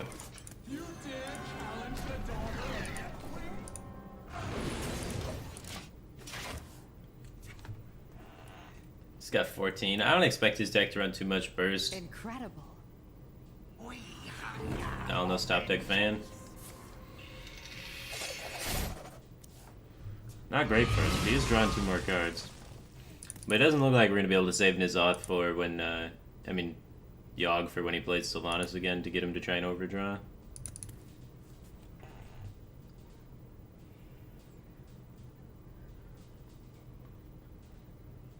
I just need Drake into swipe, get the full clear. So many wonderful poisons.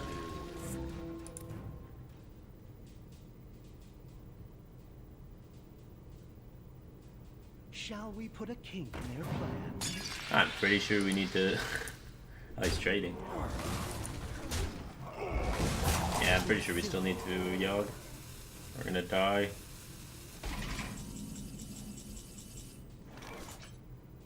Swipe's not so bad now. We'll draw a card first for sure. Oh, that's better. Now we can wait for trying to make him draw cards. Because we don't want to draw with our Yogg is one of the big issues here. We'll die in fatigue. Dying in fatigue's not good. We've gotten 16 spells, so the odds of us drawing cards are ridiculously high. So hopefully he plays N'Zoth here, and then we play Yogg. He steals our Yogg with Sylvanas. Then we draw a bunch of cards off Yogg, and it kills him in fatigue.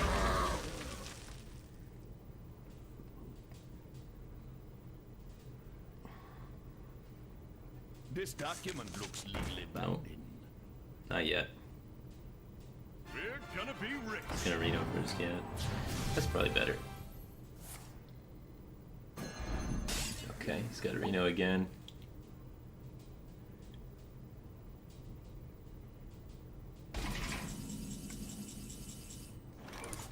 Wisps of the old gods, let's go.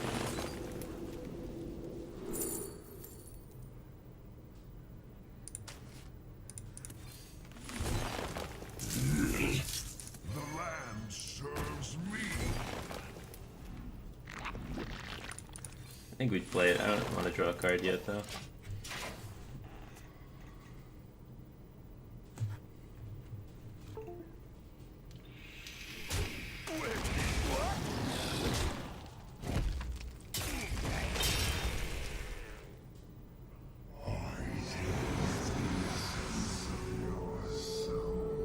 Oh man, he had too many death rattles in the field to bring back Sylvanas.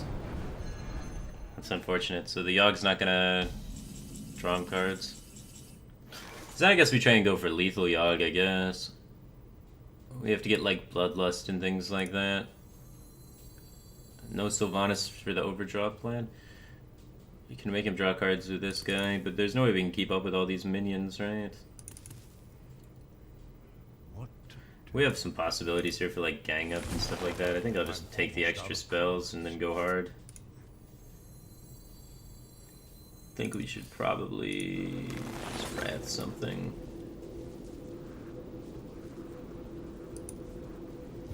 I'm not even gonna attack. I'm gonna just believe that Yogg buffs our minions and then go hard. Well, yeah, we're believing in the Bloodlust stream. None of them can attack. Missed damage. These can't attack.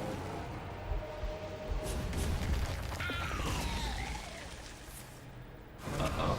We're gonna kill ourselves in fatigue, aren't we?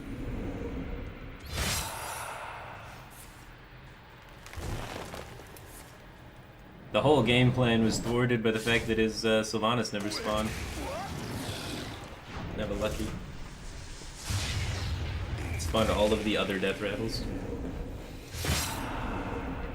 We could have like set Sylvanas down to 1 health and then tried to get him to draw it, and then this would have happened to him.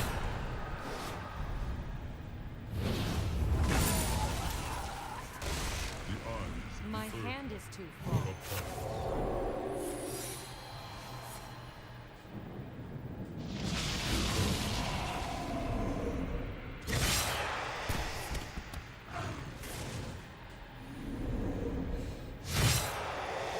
So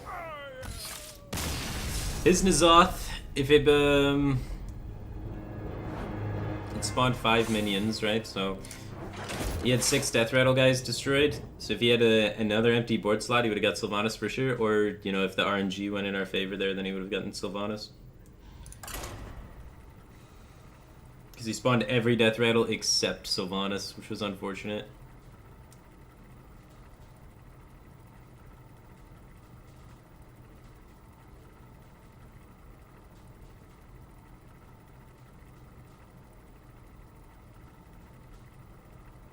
And it determines which Death Rattles it's going to spawn just randomly, if your board's full. Like, they come in a random order.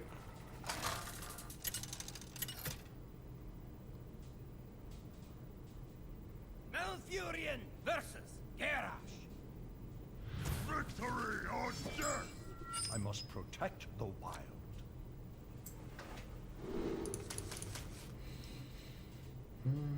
Mire Keeper's oftentimes too slow if he's Dragon Warrior, so you want to look for Innervate Wild Growth. I don't have follow-up to turn 1 Teacher. It's really good against Dragon Warrior because then we just get to contest the 3/3 Charger, but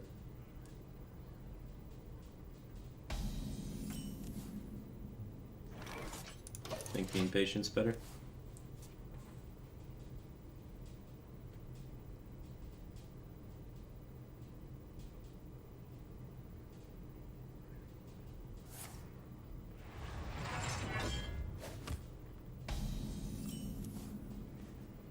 There you go.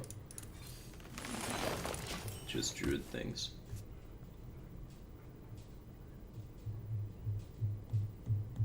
Let the pain speak to me.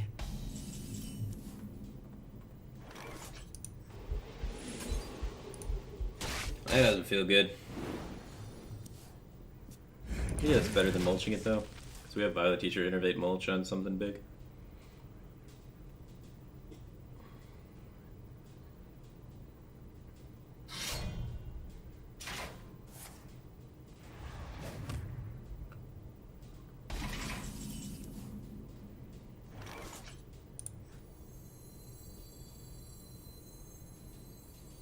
Pay attention, class.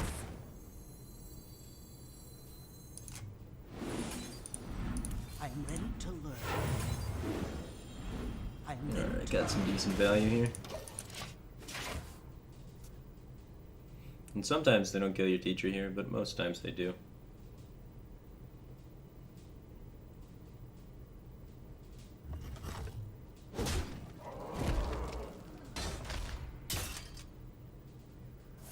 No execute activator in its hand. Soul of the Forest. Best draw. As Drake's up there, it's one of the better draws for sure. I shall do as you say. I shall Probably just save do as Raven you Idol for the say. teacher. I don't see. We're not going to use the spell this turn, right? And we're probably going to float 1 mana next turn anyway.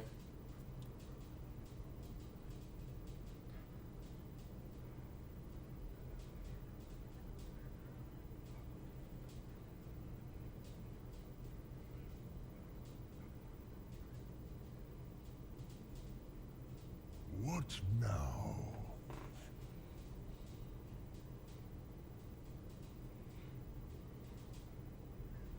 Cthulhu! Cthulhu! Cthulhu!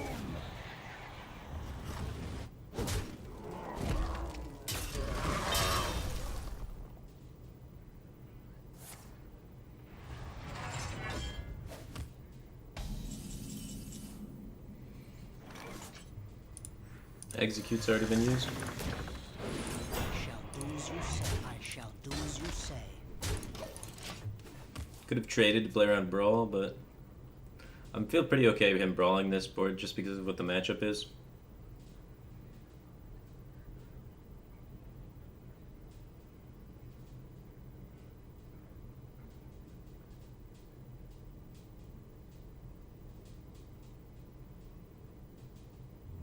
I wonder.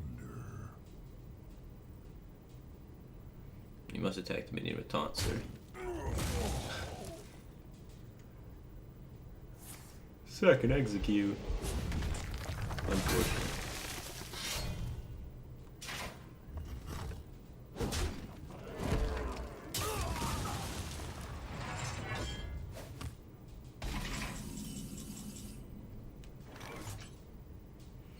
Well, let's go for the teacher play. Attention class. Buff spell. Soul of the Forest, best card. It's not bad though.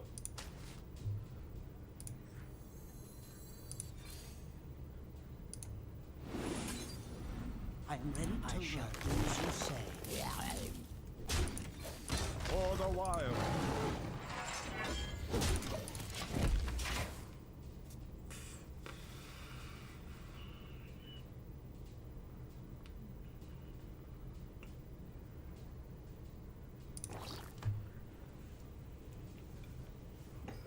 Like 17 damage if he kills the Violet Teacher. And nothing else.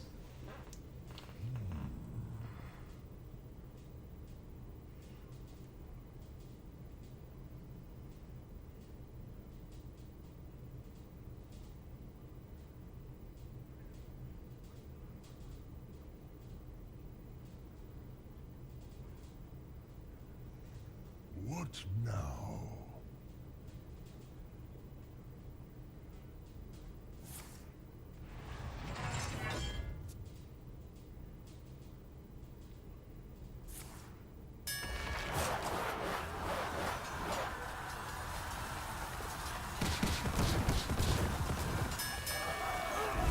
Cool. That was favorable for sure.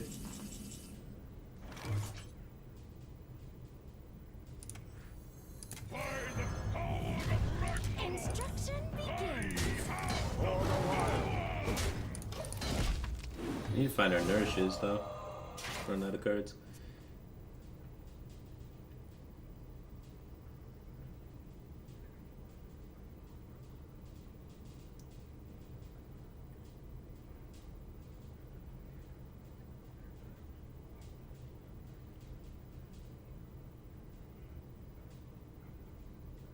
What now? Is my seal.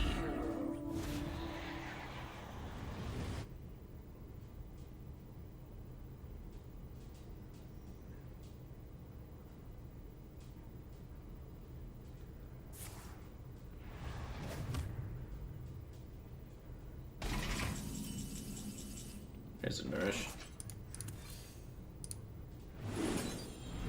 I am ready to learn. Soul of the Forest, best draw there. I am ready to learn. Instruction begins. I am ready to Yeah, that's why I like 2 mulch. Look at those temple mulches in the control matchups. It's so good.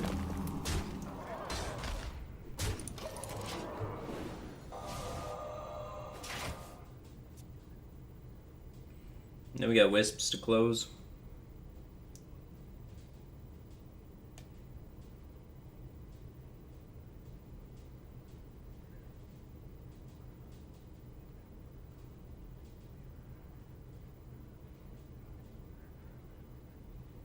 What now?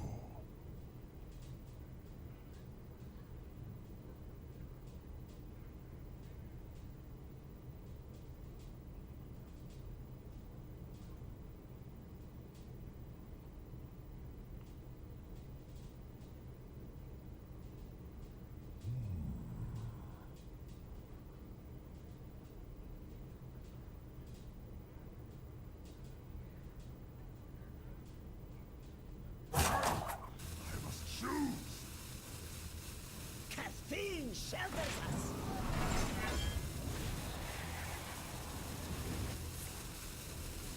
He's got 6 on the board. Oh, he's really 1, right? It's gonna work. So we have 10 with wisps. So 10, 11, 12, 13, 14, 15, 16, 17 damage. 18 with dinner time. We don't quite have lethal yet. But we can still just commit the wisps just for damage. And we have double these guys for the reload. And nourish for reload too. He's already played 1 brawl. If he has to play a 2nd brawl, he loses this guy, right? Instruction begins. Makes it so you can't cool brawl those. Shall do as you say. Shall do as you say.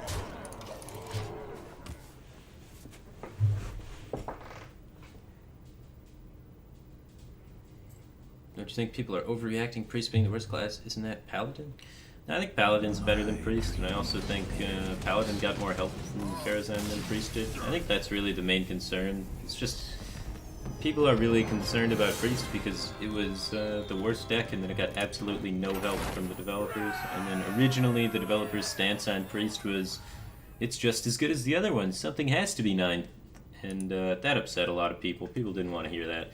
They wanted to hear, you know, we're trying to make Priest better. So now, like, Ben Brode came out with his next developer video and talked about it calmly and said Priest is going to get better in the future, and everyone's happy again. It's just that initial reaction of the developers saying, something has to be 9th. It's okay, guys, Priest. And that upset a lot of people. I'll be right back, though. 1 second. Let me mute the microphone.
Yes, I think the whole Priest debacle has caused good things to happen. Like, Blizzard's community interaction, like the Hearthstone team's interaction with all of us on Twitter and Reddit and stuff, was on like an all-time low. And then this whole, like, Purify thing and all the drama around it and people complaining has actually made Blizzard's PR, you know, do their job and start talking with us and sharing insight and actually interacting with the community once again, so I'm pretty happy with it. Like, it sparked so many good things sparked out of the bad thing, right? Since it caused all that drama and they had to figure out how do we recover from the drama and take a positive spin on it, and all the community interaction that it's brought is much needed for Hearthstone. That was one of the fields that's been lacking the most, is the fact that they kind of just ignore us on a lot of things. So hopefully that continues, and they, you know, start interacting more with the community now after this whole outbreak, and they see how easy it was to kind of pacify the outbreak with just Ben Brode making one, you know, video. That's all people really want. All people want is just more interaction from Blizzard. That would fix so many issues.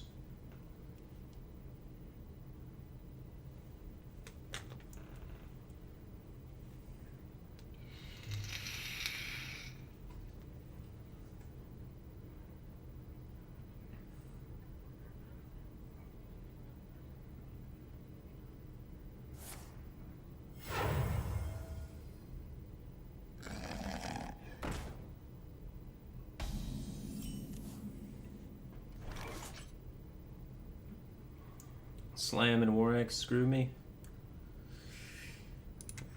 I'll take that gamble. Pay attention, class.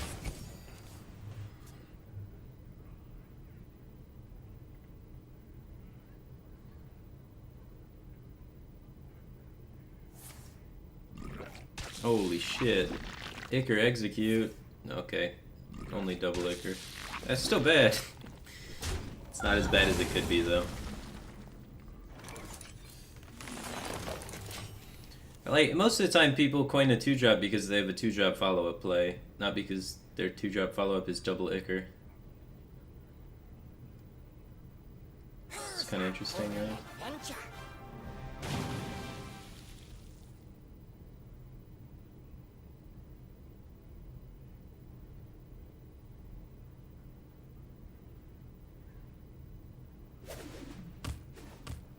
For the life binder. You know, I'm glad they took Purify out of Arena. Now maybe we can complain enough to get Yogg taken out of competitive play. 'Cause that card's just stupid.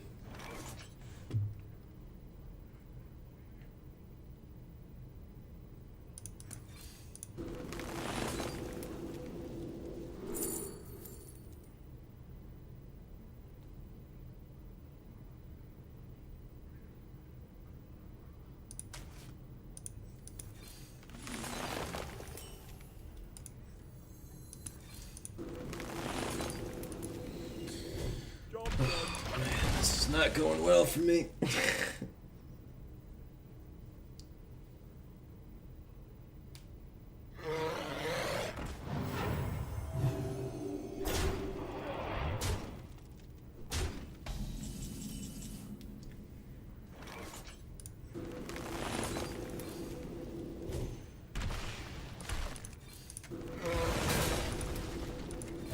For the wild.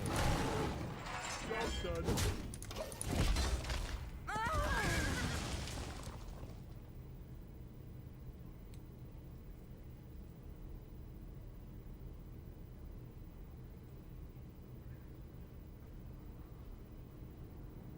I wield the power of black. Man, this guy's curve's insane. We're dead. For the wild. Yeah, why'd he take life tap? She took Hunter with that curve. Shit.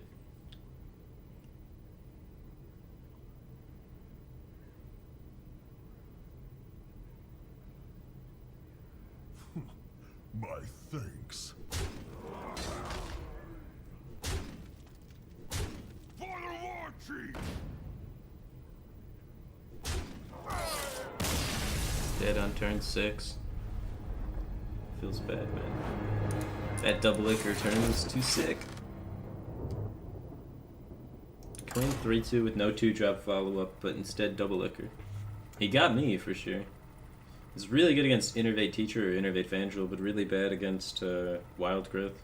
And I had Wild Growth, I just... If he has a 2-drop there, it's really good against Wild Growth, but really bad against Innervate Teacher. So... Guy mindfucked me, dude. Malfurion versus Thrall. For Doomhammer. I must protect the wild. Nah, I mean something faster than this.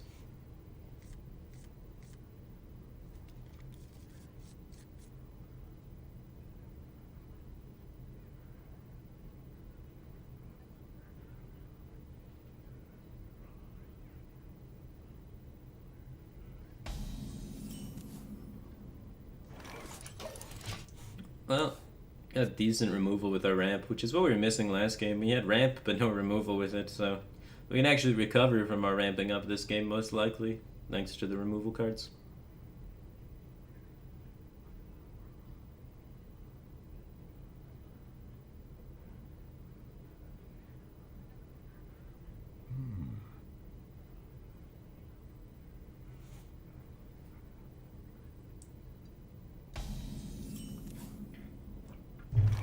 That is a lot of ramp. I actually think we might just need an Ixia this game. The one time it's not in our starting hand feels bad.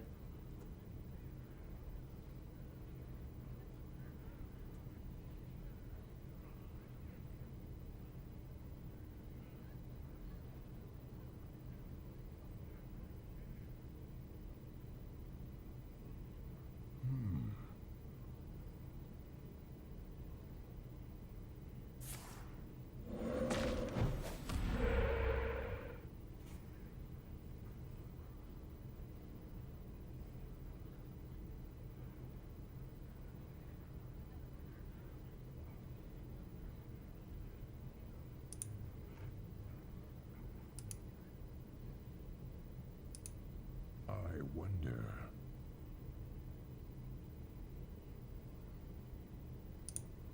There is little time.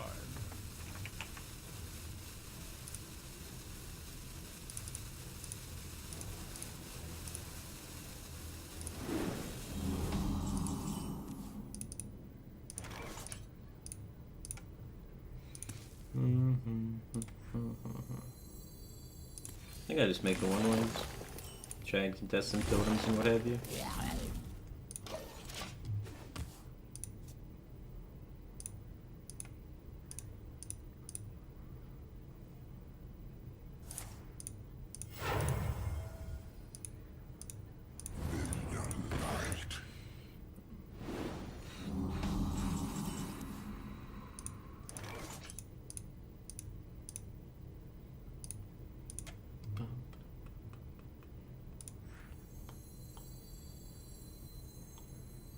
Pay I think this attention, is fine. class.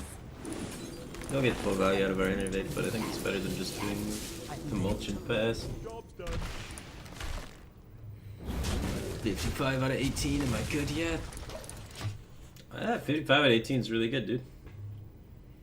It's over 75%, I think. You'd probably hit top 10 legend with that win rate. You may need a little bit of a win streak at the end, but if you maintain that sort of win rate for a few days, probably good enough.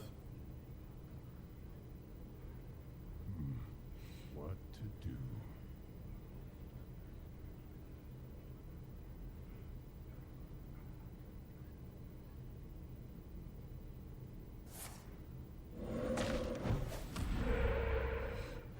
I agree, Valvoja. I think there's so many different things you can do with cards that it makes really little sense to be making Purify.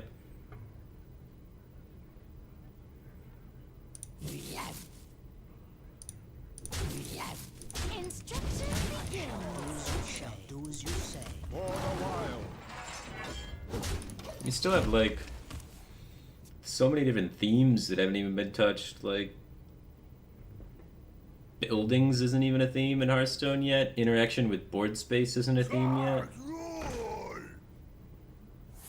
Artifacts, things like that. Like so much space for just mechanics that don't exist yet in Hearthstone.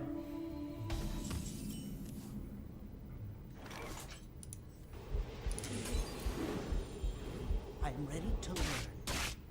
Do as you say. I shall do as you say. Instructions I am begin. ready to learn. Purify should be 0 mana? No, Purify should not be 0 mana. Purify would be better than Innervate if it costs 0 mana. There'd be 2 Purify in every priest deck. 0 mana draw card would be absolutely ridiculous. It's like playing 28 cards in your deck, which is OP. Playing less cards in your deck is so good.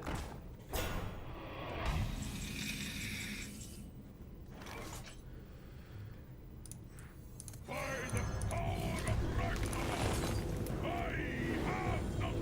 am ready to learn. I shall do as you say. I shall do as you say. For the wild. Instructions begin. Job's done.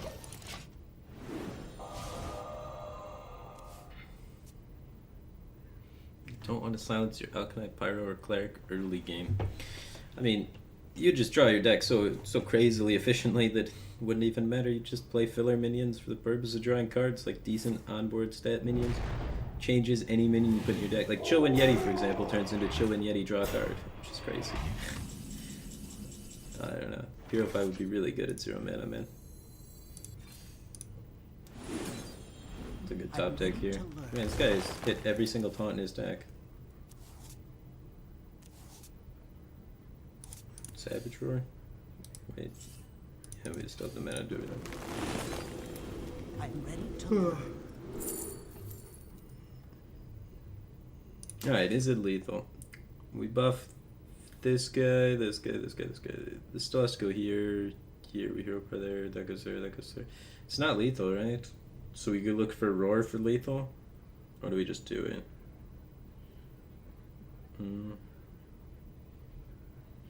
I guess we look for Roar.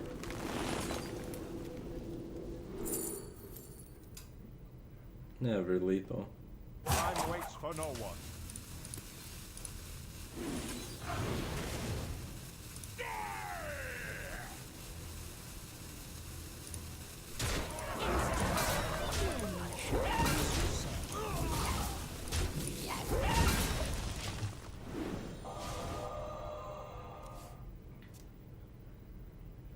What do I think the most OP deck is in the current meta?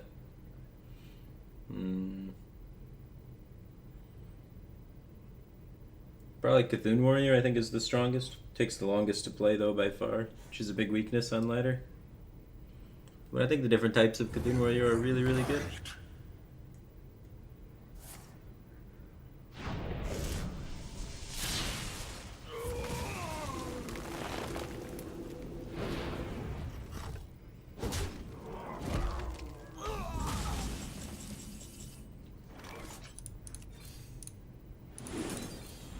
I am ready to learn.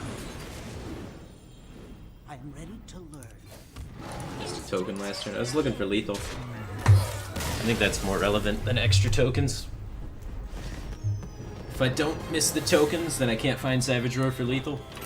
If I can't find Savage Roar for lethal, then I should have just hero powered and cleared that way.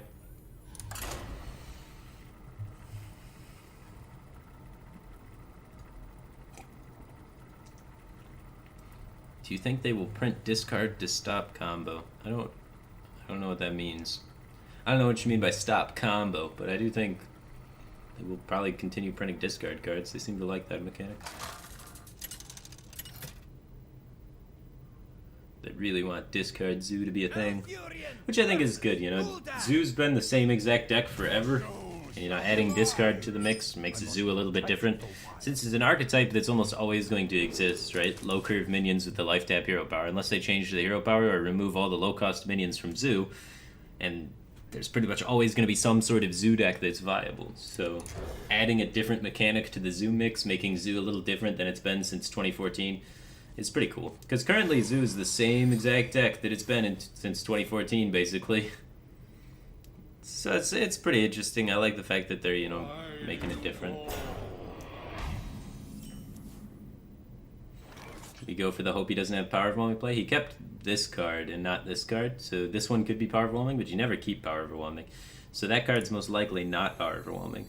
So that means he's got this card that could be, this card that could be, and the next card. So 3 chances to get power overwhelming out of his, you know, 28 card deck. So I'd say the odds are in our favor for him not to have power overwhelming. So I'm just gonna play turn 1 Emperor and hope it sticks.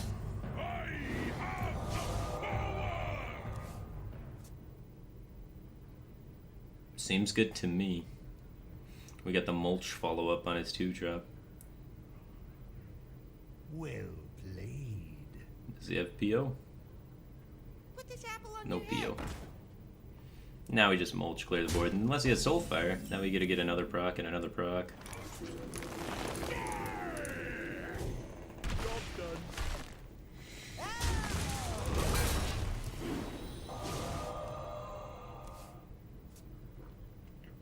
You get down Azure Drake for 3 mana. It's like innervating out an Azure Drake.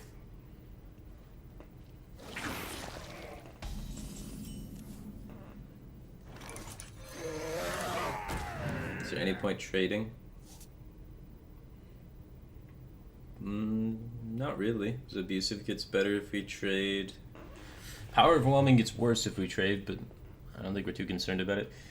Direwolf Alpha kills our guy regardless of if we trade or not. Well, it kills it. Yes, it can send in more tokens if we trade with Direwolf Alpha. So there's some benefit to trading the player on Direwolf Alpha. How valuable is 5 damage, really? I don't think 5 damage is that valuable. I think we'd rather make this Direwolf Alpha trades a bit more awkward. He's at 30. Like, 5 damage doesn't really accomplish anything.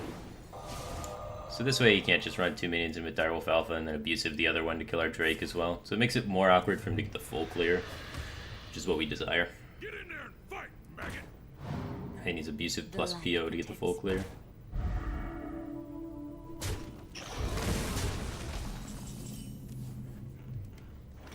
That's pretty good.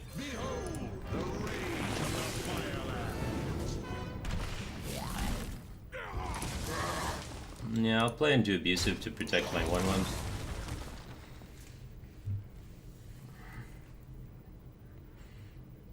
Makes his power overwhelming a lot more awkward if he has it as well. So as long as we have a few minions stick, I think we win.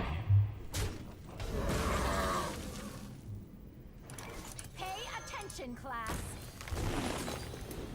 I am ready to learn. This time. Just druid things.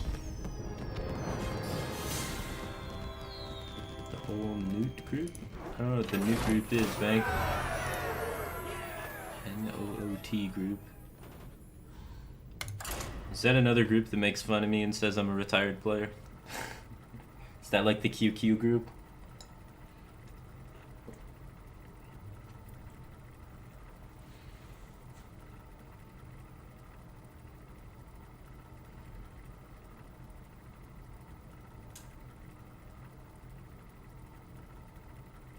I'm curious as to why you think Cthulhu is stronger than Dragon Warrior. More well-rounded matchups than Dragon Warrior and a lot less curve dependent. If you draw a bad curve with Dragon Warrior, you lose. You don't have any recovery mechanisms. Cthulhu Warrior has like a similar amount of just nut blowout potential, but also has recoverability. And it doesn't have like any super bad matchups. Like it can win against almost any deck if it draws like decent, right? So it's got that similar aspect to Dragon Warrior as well.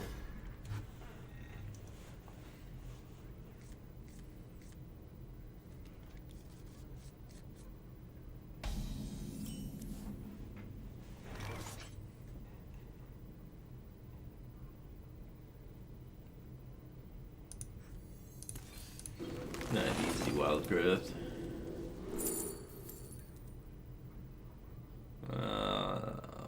If his control warrior, we want Nourish 100%, but we don't know what he is yet, so I'm gonna take Raven Idol, be a little conservative.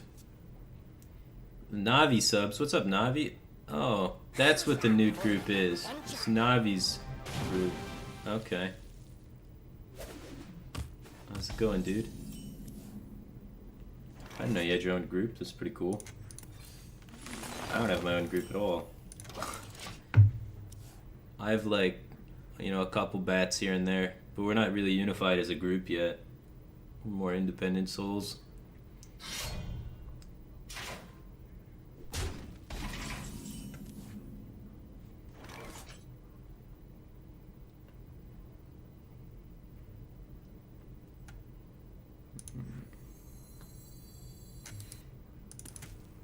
Do I want to just play Violet Teacher?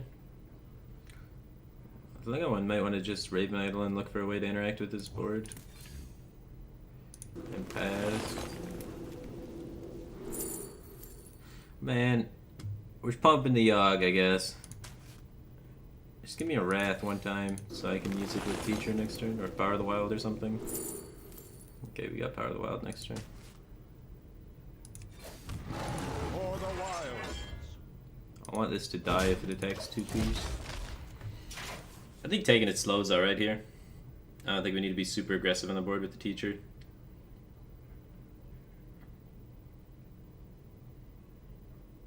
Open ourselves up to a lot of really good top decks. Samzor has just subscribed. Welcome to the Batcave team thing, man. You are bat number 91. Feels good, man. So the Batcave team thing group has 91 bats. For the light We're almost as winder. big as the Newt group. No dragon in hand. Means he likely can't activate Blackwing Corruptor.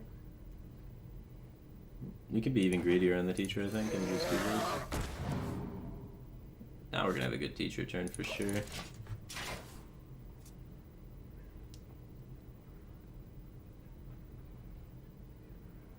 Got 10 mana for the Teacher, so we can mulch his minion and Power of the Wild, make a bunch of 2/2s. And unless he has, you know, double rule, he's screwed. Nothing good to mulch, but I don't think that matters. I think the important part is we just generate the pressure now. Unless we find a better spell to use, right? Like any spell will do. That one will do quite nicely. Pay attention, class. I am ready to learn. Is it worth the second Innervate? It's probably not.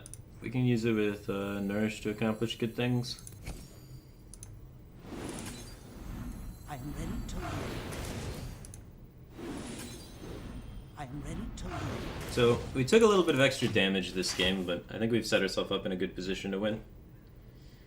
He's got the Hunter hero power, which is scary, but a lot of times Dragon Warrior doesn't have that much burst at all, so as long as you can keep them off the board and take big Violet Teacher swing turns, you should be in a good spot.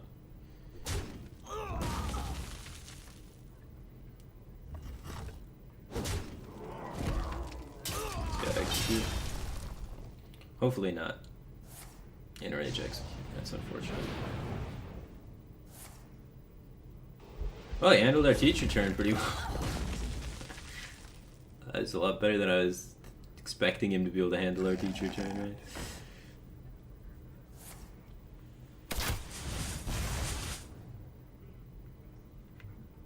If we innervated, we'd have an extra 3/3.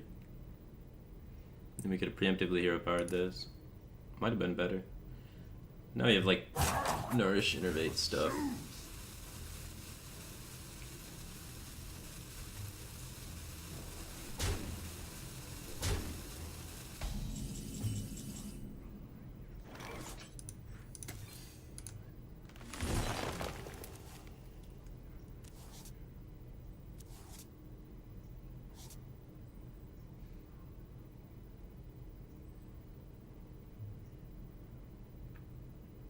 I shall do as you say.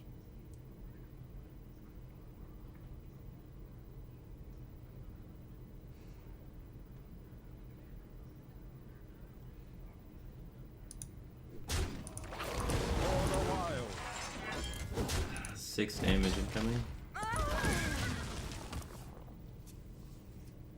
Well, we have the answer to the 9/9, so we're hoping he plays the 9/9, and then we can Emperor, Innervate, Mulch, Living Roots.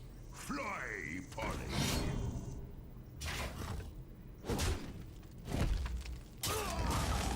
So many little things. We're getting zooed.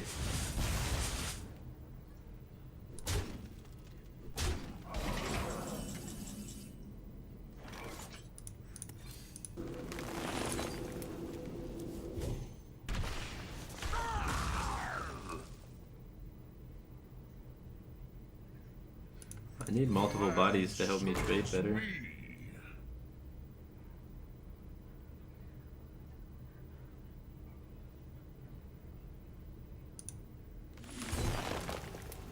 Three, 6, 7, 8, 9, 10. Dead to any damage either way. If we can put up like enough of a board, maybe he gets threatened and tries to trade with us.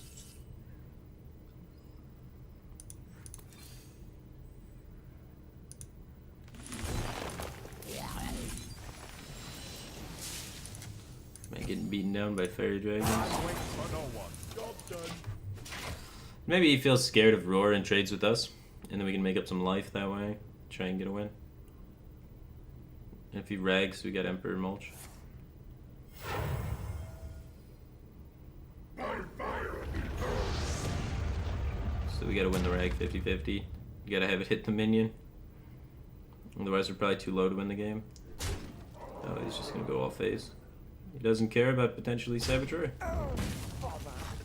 2, 4, 6. Alright, he's trading for Saboteur. Good. Alright, hit a minion. Good stuff.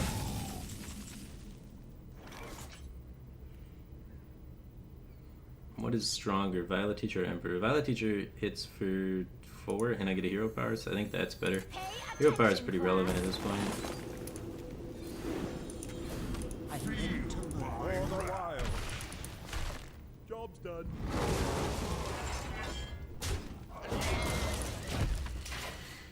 Alright.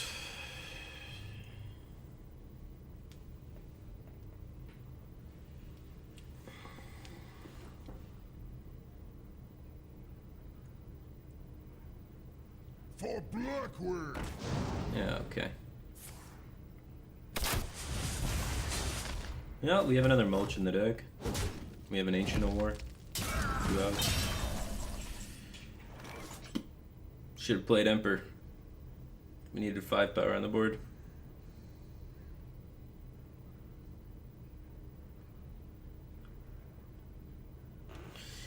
We're dead. I can see.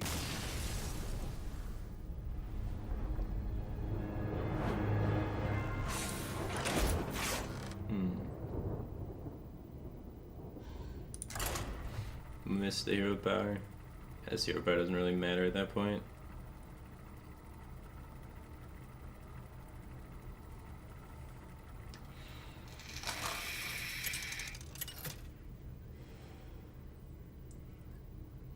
Malfurion versus Gul'dan. Your soul shall be mine. I must protect the wild. Nourish probably too slow. Drake even is a bit slow. Unless he happens to be Reno. But most of the time it's Zoo, so I'm going to mulligan for Zoo. Yeah, I'll try and hit the Innervate to go with the Wild Growth.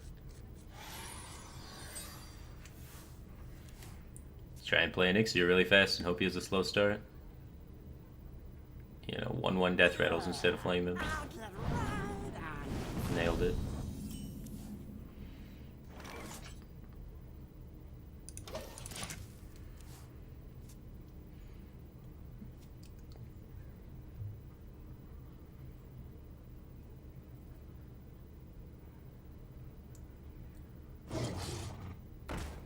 Well, that's about as fast as you could possibly start a Zoo. Doesn't play into our hand very well.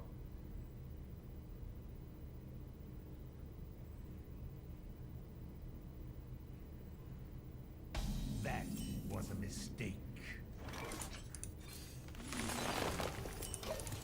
Well, we might be able to clear with Swipe. Or at least inflict some damage to the minions. Ah, perfect curve.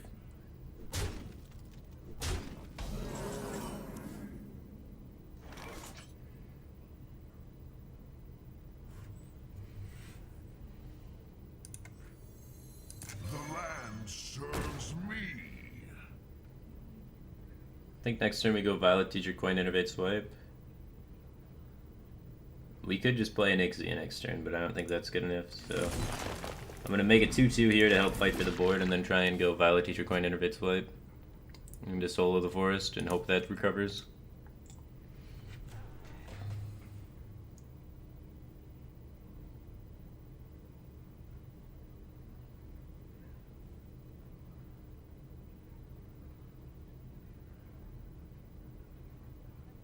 So many possibilities.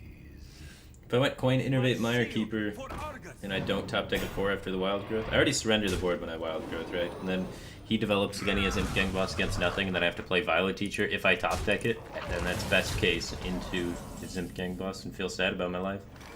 So I'm not so sure that the analysis that I'm supposed to play the Mire Keeper up the Innervate's correct. I am ready to learn. I am ready to learn.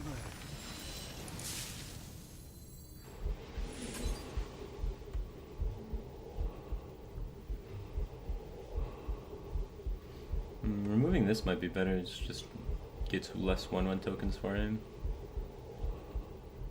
It's not as much immediate damage removed, but it gets more pressure off the board faster. I mean, it's more trading potential, like he's not able to make more 1-1s as much. So I think I'll go there. I am ready to learn. It's close between Flame Imp and Imp Gang Boss though.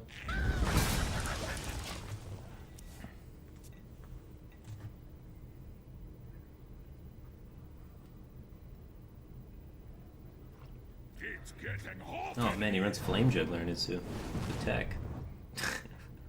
Never lucky, man. Feel bad. Feel bad for Finny.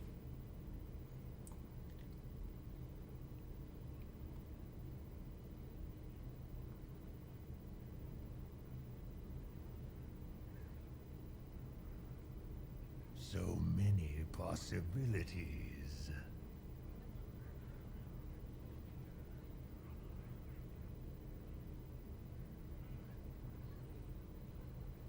Get in there and fight, maggot! That worked out nice enough for him. Get in there and fight, maggot! Almost out of time.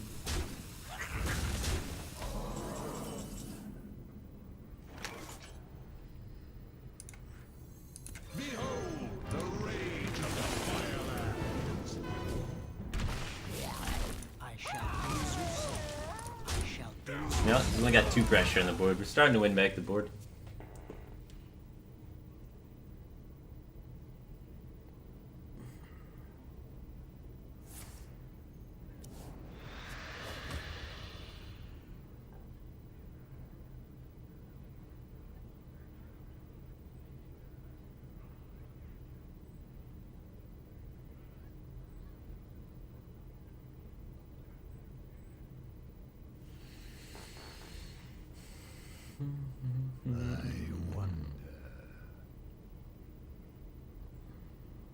Touching all his guards.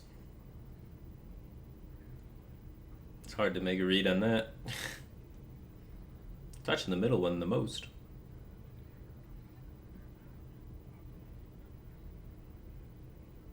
Definitely contemplating between the left and the middle one. So I guess they're both 4 drops, the 2 things, or one's maybe power overwhelming and he's thinking about killing my Thandril or not, or going face. It looks like he committed to going face. What? If he has power overwhelming, he'd go face every time. So maybe he doesn't have power overwhelming. He has power overwhelming. He's trying to kill me, guys. He's trying to kill me. So if we want to play around power overwhelming, the best way to do that is to clear his whole board, which we can't do. So the second best way to do that is to kill this Dark Iron Dwarf.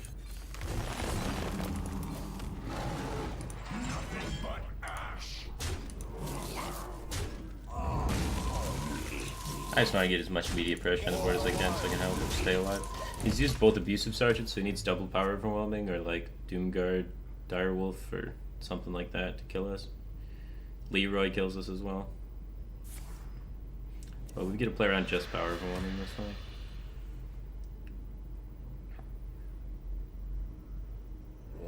Voidwalker. My shield for Argus. Alright. Running out of options here. Azure Drake maybe gives us some life.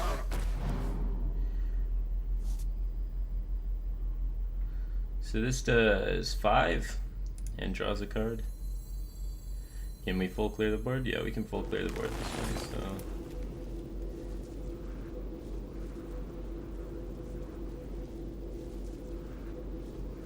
I guess we want to do it on this one so roots can clear the other ones. We draw roots off the top. No roots. Alright, we got a full clear to play on power overwhelming, so I think that card's power overwhelming.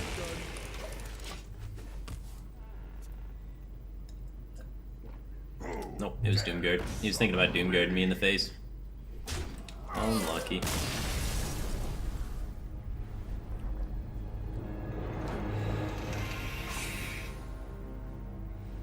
Nothing we could do played around Doomguard, so unfortunate. Zoo's rough, man.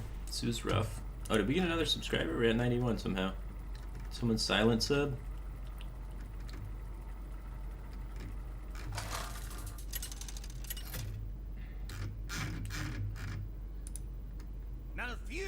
Feels good, man. Well, whoever subscribed, man, welcome to the Batcave team thing. I must protect the wild.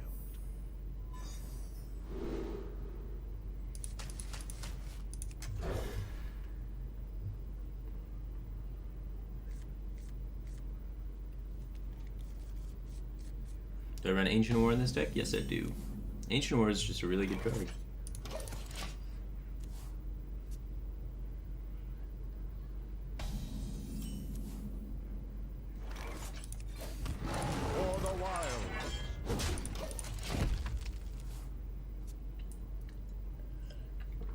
Is this a standard token druid? Yeah, this is a standard token druid. Pretty much card for card from what you're going to see in tournaments.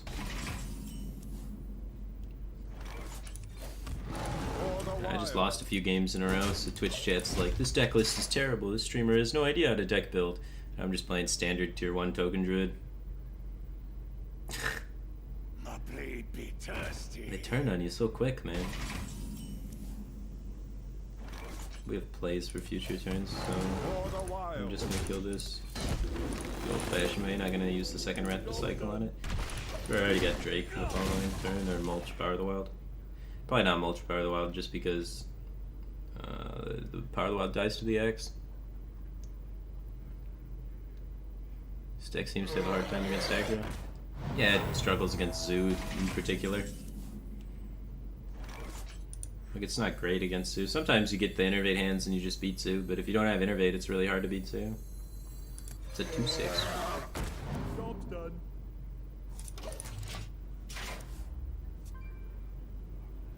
Is Cenarius played in this deck? Sometimes people play Cenarius in this deck. Some people prefer Cenarius, some people prefer Onyxia. Depends what you're trying to target. If you're trying to target aggressive decks, then Cenarius is better because there's a taunt. If you're trying to target more control-y decks, or just generally more mid-range decks, stuff like that, Onyxia is better because there's more stats. So it all depends on what you're trying to do with the deck. Pay attention, class. I'm ready to learn.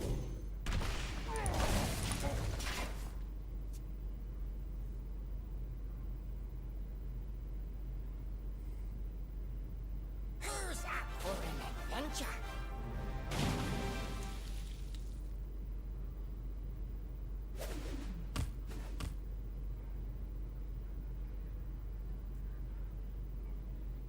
I wield the power of black. Right. Played his vanilla 2-6 and then drew into a dragon for his corruptor that he already had in his hand. What a player.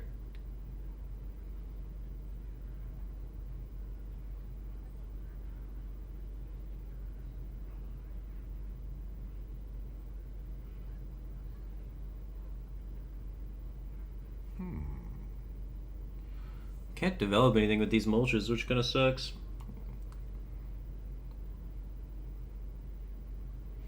We just lose to execute if we play Ancient War.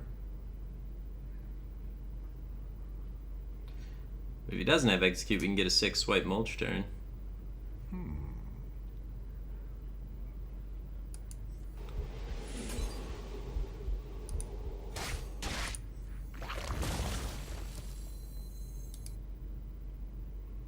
Maybe we do just mulch the 2-5. Seems so bad though. Big minions are gonna start coming out. Playing this into the 2-5 seems really sad. For the wild. Time waits for no one.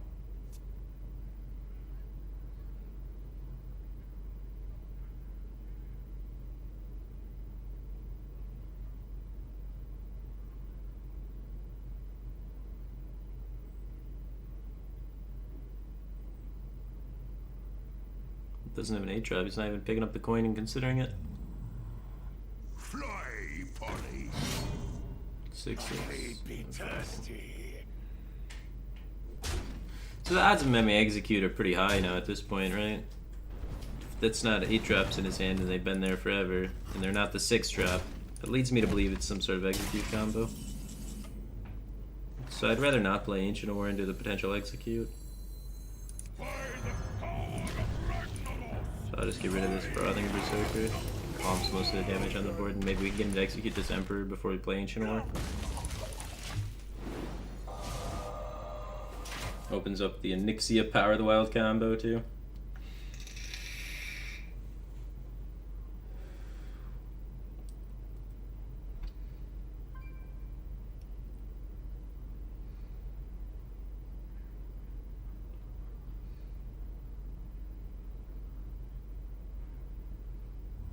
I wonder.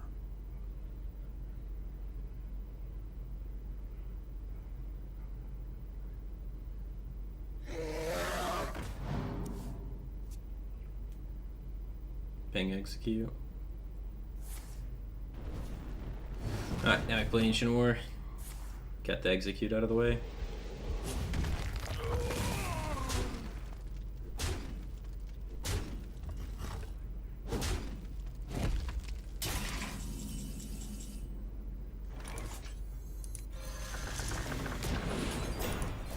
For the wild.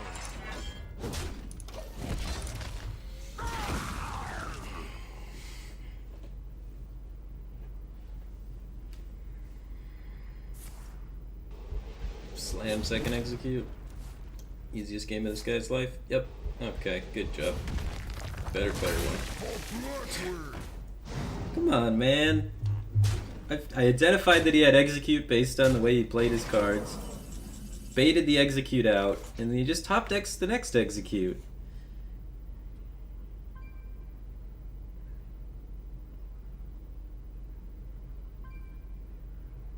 That's so unfortunate, man.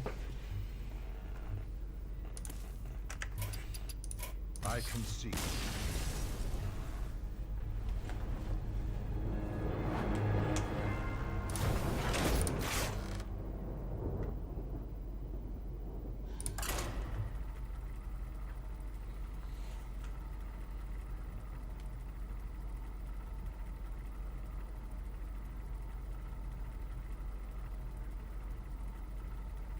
Why not play Dragon Warrior if it's a better deck? It's really boring. It's not necessarily a better deck. Depends what you face. That's all ladder is, man. Gotta get the right matchups. Right matchups, grind enough games to high roll. That's all reaching top 10 legend is. Just play a lot of games. Eventually you high roll the right matchups. The win rates of the decks are so close that as long as you're playing any decent deck, you should be able to do it. You can even do it with Freeze Mage. I've seen it.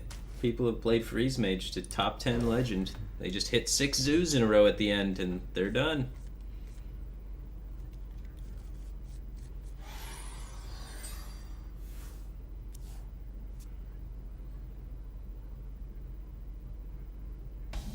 Just risking an Ixia buff there, not correct there? Instead of the Ancient War? You might be right.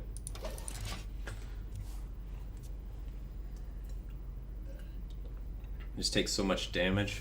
And I guess he uses the second execute on the Onyxia if he doesn't have lethal. And then I play Ancient War. Yeah, it might have been better. Wouldn't have hated that line for sure.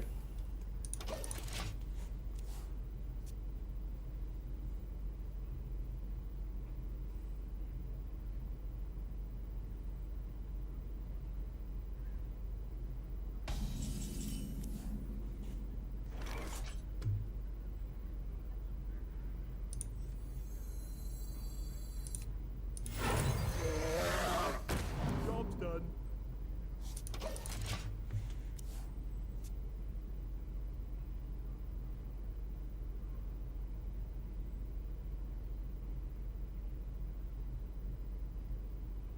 I have an axe to grind.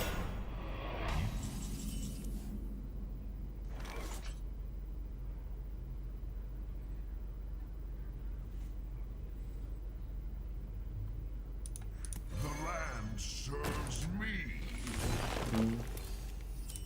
I don't think we're in any rush to kill that. Just ramp up to our teacher turns. Try and get the Soul of Force through the teacher so we can play around Brawl. We appear to be versing Control Warrior. Just regular Control Warrior, maybe N'Zoth Control Warrior.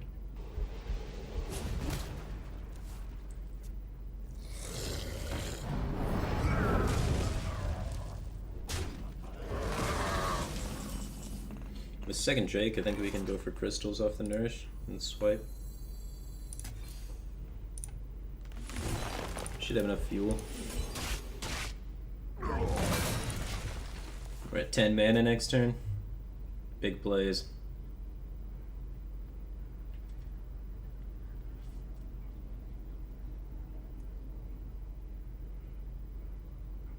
I have an axe to grind.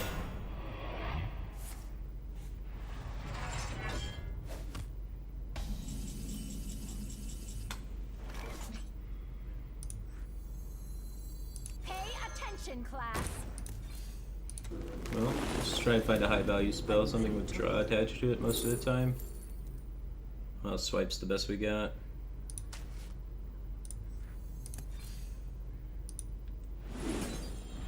I'm ready to learn. Any brawls. I'm ready One to of our big minions lives, hopefully. And reload with our Ezra Drake. Keep trucking through our deck, find those big value targets.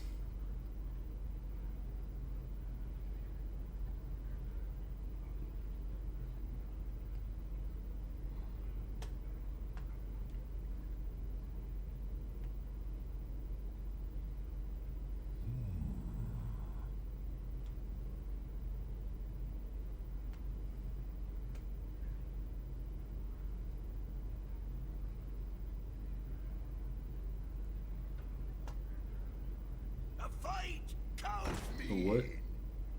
Okay. Everyone, get in here! I didn't see that one coming. Who plays Patron? New deck, PogChamp.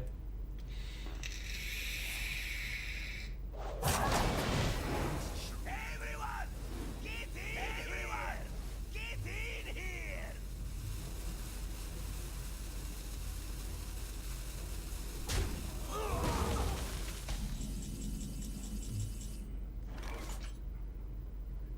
I shall do as you say. I shall do as you say.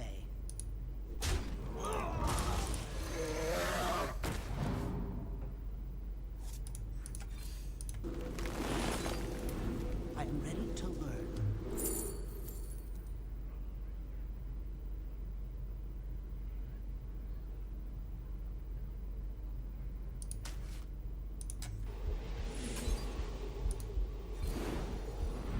I am ready to learn.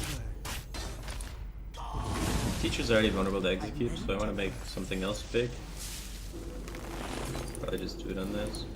Check my spell power a little bit. If I put it on the spell power, then spell power becomes the primary like execute target to diversify my threats.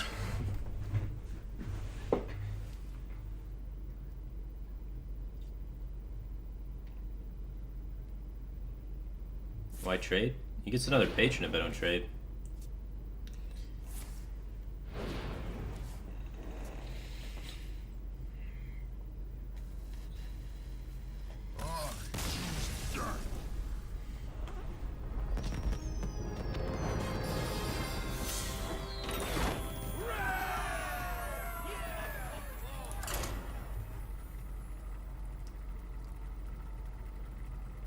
That was pretty fun and interactive. Druid.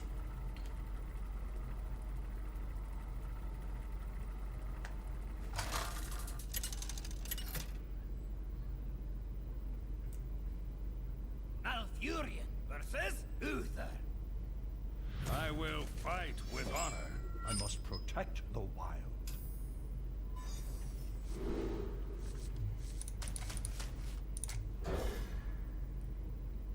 Well, that's a good hand. It's good against aggro because we got the roots, and then it's pretty good against control because we got the nourish. It's just a well-balanced thing, and it all gets well-rounded out by the innervate. So I'm gonna make the roots turn 1. So good if he's aggro paladin. The light protects me. Looks like he's probably aggro paladin or some sort of secret mid-range paladin. For the wild.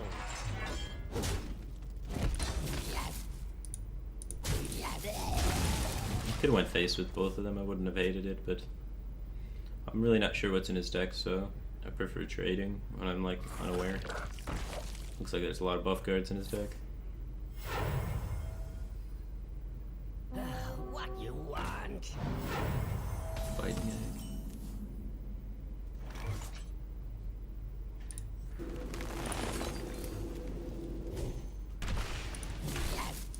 By the holy light. Well, dealt with that problem.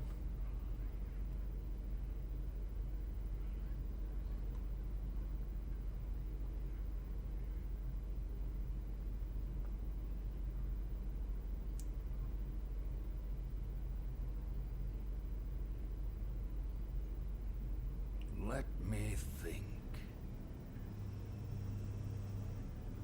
I feel like the egg will get out of control if I don't mulch it. It's pretty decent value on the mulch. It's like one drop that's been buffed by its situational buff card deactive. Reporting for duty. For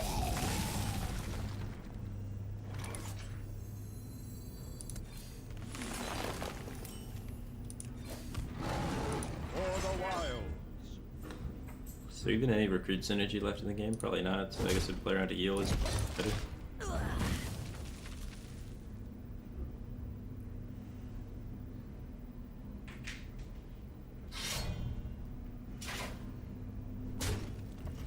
He didn't hold him on his egg and punch me in the face with it, so I feel pretty safe about Ancient War. He's still always a little afraid of Ildaman, but what are you gonna do?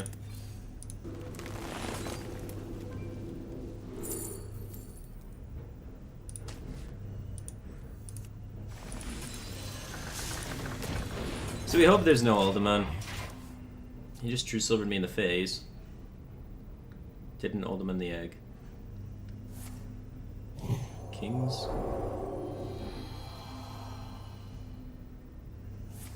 Holy shit, that's a big egg. Just chop through my ancient war. So aggressive, man.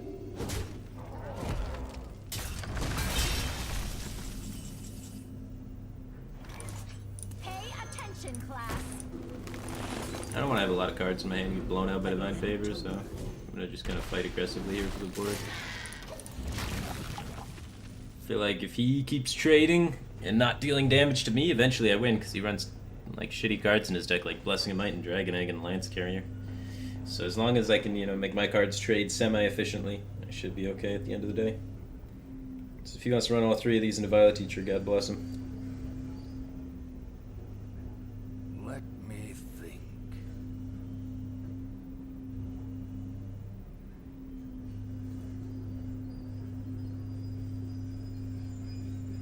Do you think a vanilla 2-mana 2/4 is enough to at least help Priest at this point? They have a 2-mana 2/4. They're Dragon Priest builds, so they can fire quite consistently. It's just not good. Just gets value traded into by all the 3 health minions, and you accomplish nothing. Their minion needs to have at least 3 attack. If they had something, you know, I'm pretty sure the fear of like giving an overstated 2-drop to Priest is that their hero power can abuse it so effectively.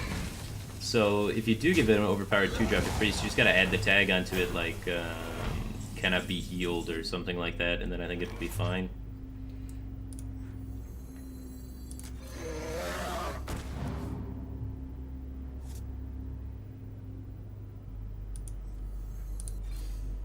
Usually these decks don't run Consecrate. Seems kind of hard to fit Consecrate in your Lance Carrier or Dragon Egg deck.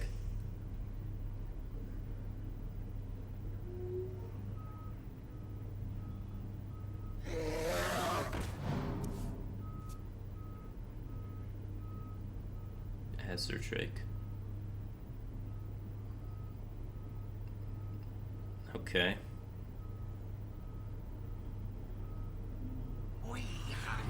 Maybe he does run Consecrate. That's 2 spell power, guys. Alright, where's that swipe? Do we nourish for the swipe, or do I just play 2 4-drops? Playing 2 4-drops is fine. He didn't have Consecrate last turn. He had a decent Consecrate. Pay attention, class. Do as you say. I'm trying to play around Divine Favor, a little hit fate, but like not nourishing yet. I'm just trying to spam my tempo onto the board.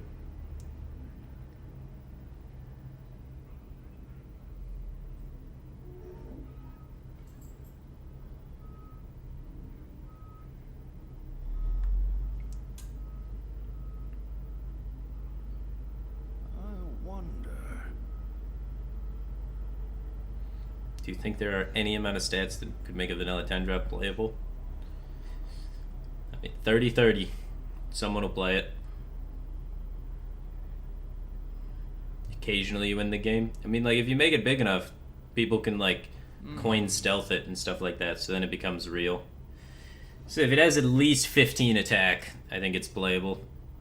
Don't worry, loves. The Because cavalry Rogue will stealth it and kill you with it. must move quickly. Reporting for duty.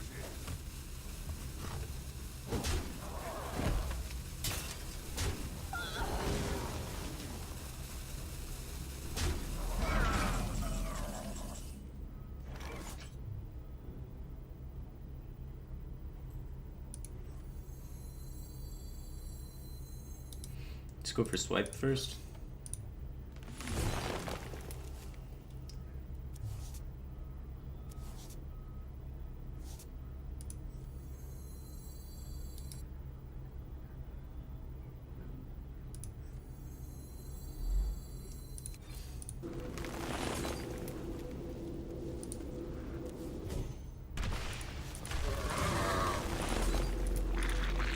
I've got a good Angel turn next turn. You get some Divine Favor value since we kind of just had to nourish, but not much.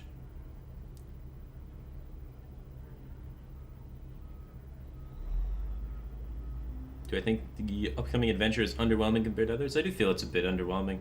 I think there's the percentage of playable cards is a lot lower than the adventures have been in the past. So many cards that are just obvious filler cards, which is unfortunate. Like cards they didn't even try on.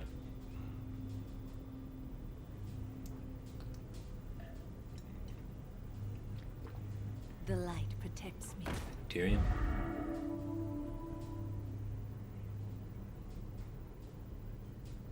Not Tyrion. Right. Yeah, we knew this was gonna happen. We couldn't avoid it. We tried our best. We kept drawing card draw. Move quickly. Well, now he's played the Divine Favor, so.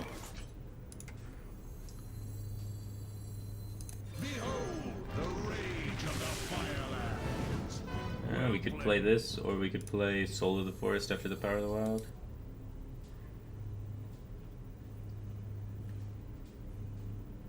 Probably Soul of the Forest is better.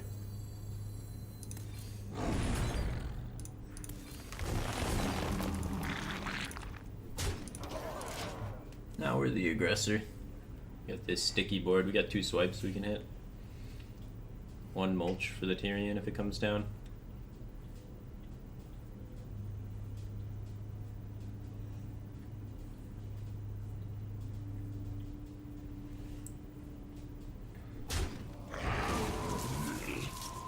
Seal of Champions? Whoa. Who plays that card? That blows us out here. The old Seal of Champions into Avenging Master. Okay. That was rough.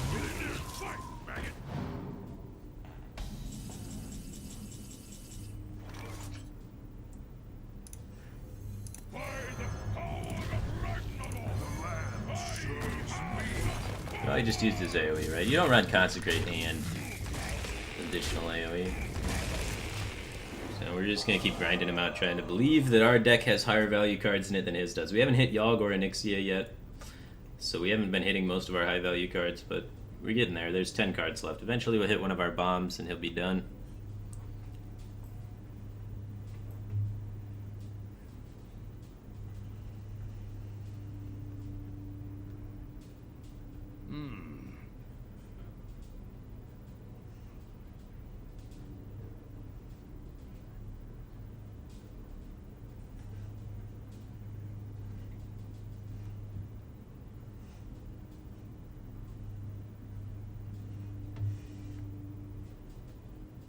Let me think.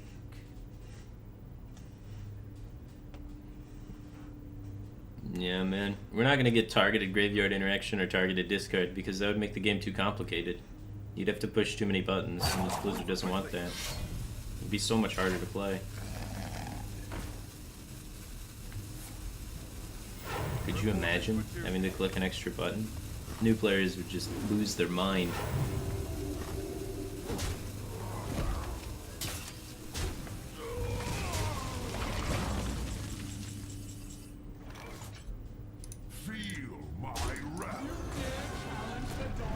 Pretty good top deck.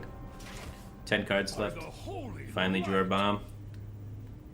So it's not really a top deck, it's more of a bottom deck.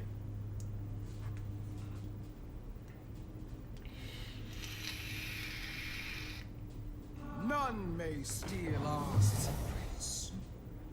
But the discover mechanic that also brings up an additional menu. Now that's not too complicated. But the same exact card, but bringing up a different menu, too complicated.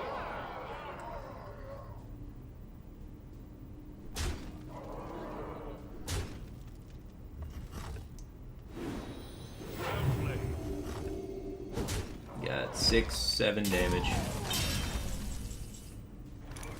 We have 2 swipes in the deck. 8 cards, 2 swipes.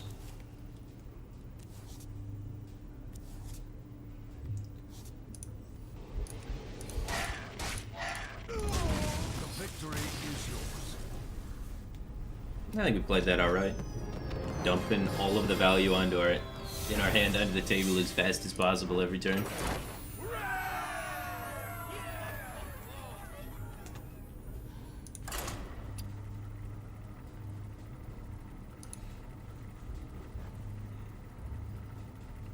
is the 1 mana 2/2 vanilla card and the 6 mana, the Warden and the Enchanted Raven. I don't think they will fit very good into Yogg Druid. I think Yogg Druid has enough early game going on, and they can't really benefit off of the Warden that much. I think they're gonna go into Beast Druid, not into Yogg Druid. It's just a different, more aggressive archetype of Druid. It's probably going to involve Jungle Panthers and other stealth minions, so you can more consistently land the Warden. Since it copies buffs as well, you can then buff. You could play like Jungle Panther, for example, and then buff it, and then not attack with it, and then play Warden the next turn and get a free 6/4 stealth, and then punch people in the face for 100. It's going to be a nice, fun, and interactive stealth Druid deck. I think that's where those cards are going to go in at. So if you like the stealth mechanic, that's going to be a fun deck to play against. Well met. I don't think anyone in the game really enjoys the stealth mechanic. Alright, let's kill that before he starts buffing it. I don't want to deal with that shit.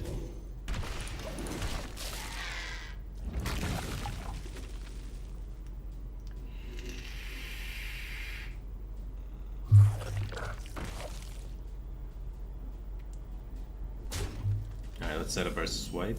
Nah, we probably just wild growth. If he buffs it, we have mulch.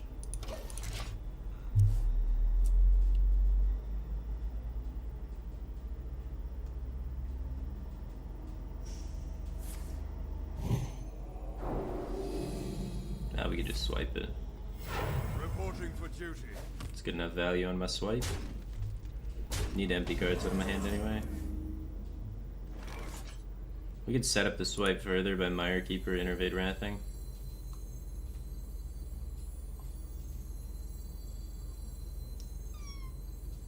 The land serves me.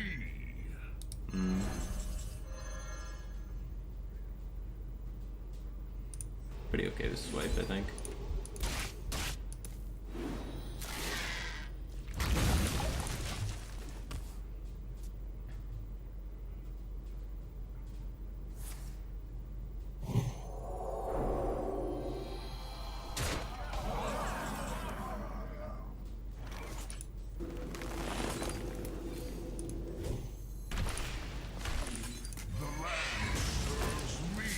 We just want more minions on the board, so I'm gonna make the token.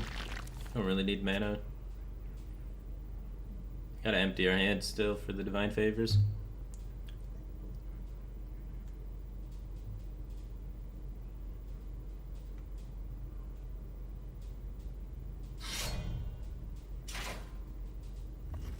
He's just gonna go all face and have Leroy and kill me. One of those games.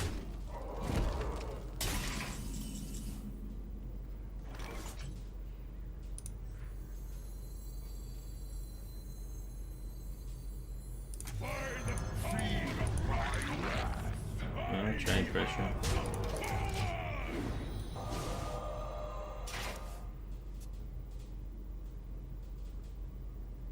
I think that's better than like Nourish Hero Powering.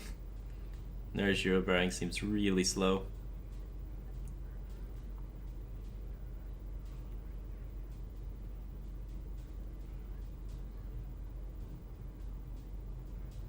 Let me think.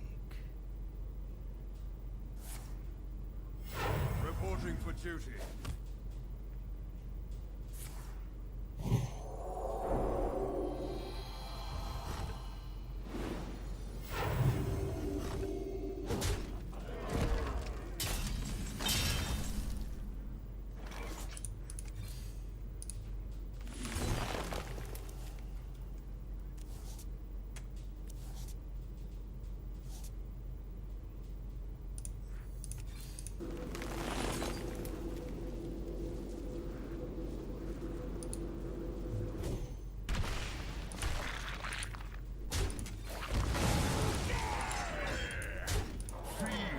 We're just gonna discard the coin.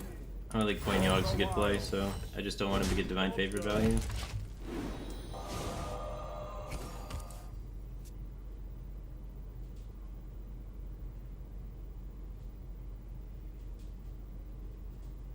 Really need Ancient Ore.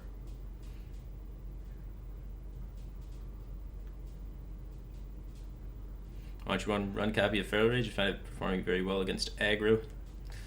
I like Mulch better against Dragon Warrior and all the other mid-range decks. I like Feral Rage against Shaman, Zoo, and I guess aggro Paladin, but strict aggro decks, I haven't found them being too common. I found more mid-rangey aggro decks like more plentiful, and I think Mulch is better against a lot of them. Like this game, for example, even though he's like straight aggro, he had a Blessing of King's Dragon Egg, and we just mulched it and pulled super far ahead. So I think the card is just better overall. Like I think Mulch is a better card in more matchups than Feral Rage is. Occasionally you get in your situation like this when they're face rushing and you're like, I wish I had the armor gain, but then we wouldn't have had Mulch for the egg and we wouldn't have been able to be as quick acting on it.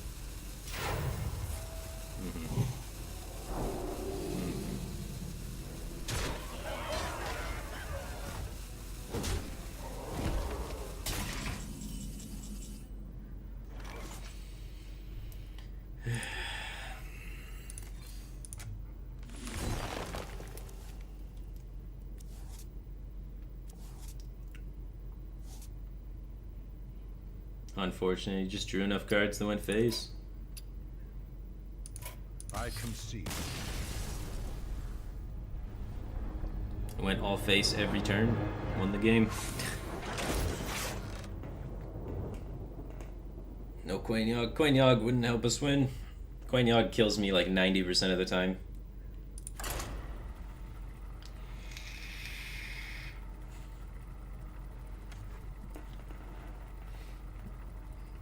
You gotta compare, like the odds of Quain Yogg helping me, about 0%, and the odds of, playing around Divine Favor if he has to search for additional damage. So, I think the odds of playing around Divine Favor are more impactful than the odds of Quain Yogg actually helping me.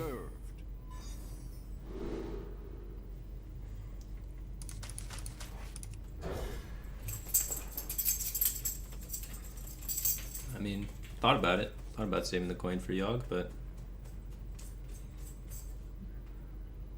10% better than 0%. That's true if it is 0%. But how can I identify that it would be 0%? On that board state, it's not really possible.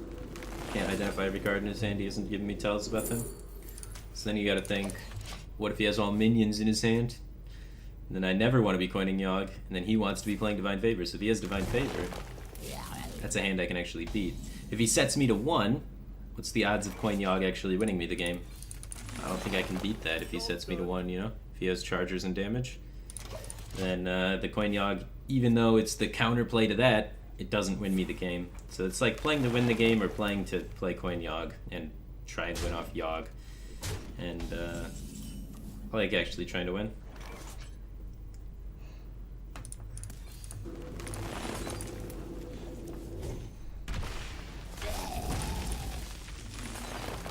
A lot of mana already, can do some sick Fandral stuff pretty soon.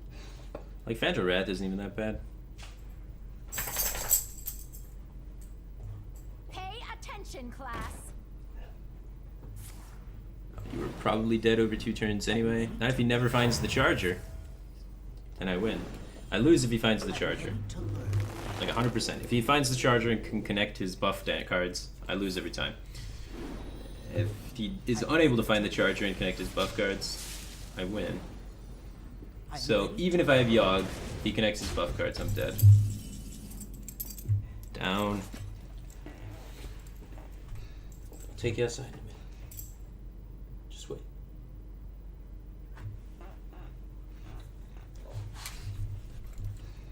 Alright, we're dead this game anyway. I gotta take my dog out. I'll be right back, but we got nut drone. We were doing this to people, so it's fair.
Alright.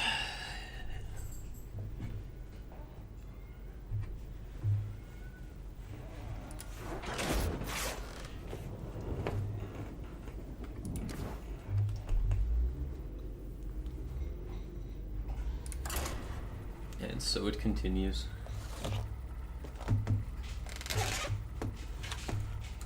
Why cut Yogg and Yogg Druid?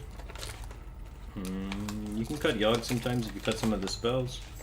A lot of players, like the G2 team, cut Yogg when they cut a Raven Idol, added Sylvanas, and then cut a bunch of other spells. They cut like Feral Rage and didn't replace it with anything.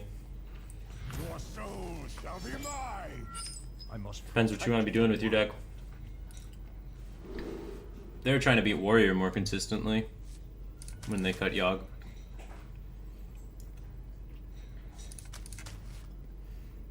Two Wild Growth's pretty greedy. Innervate's the important card.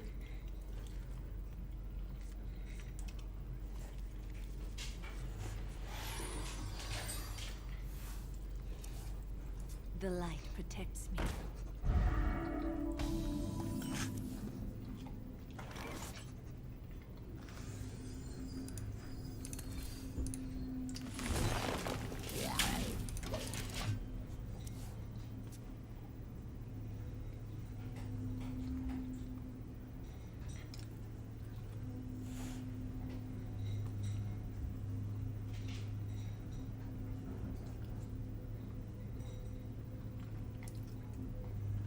get it out! Get it out! Get in there and fight, maggot!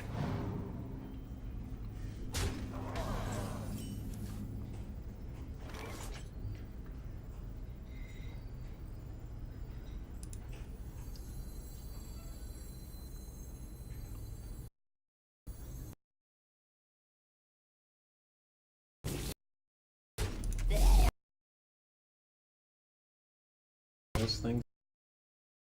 Help me any?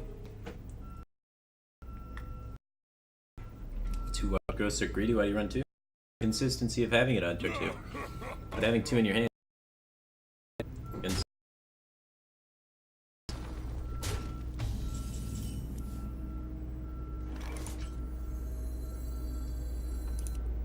Sometimes they don't have power overwhelming. That card has a decent chance of being power overwhelming.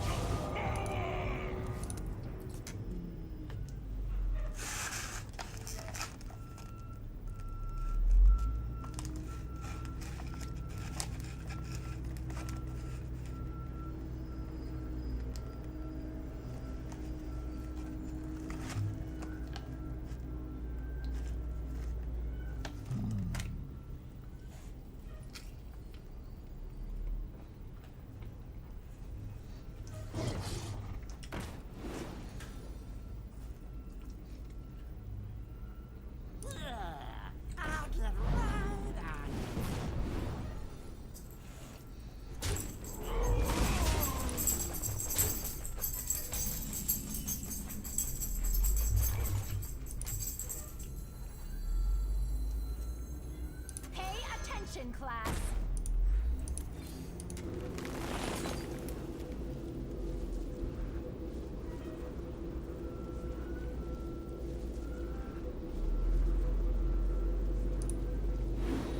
It's really tough determining what's better, the Flame Imp to kill or the Dire Doggy, but I think it's better to kill the Dire Doggy.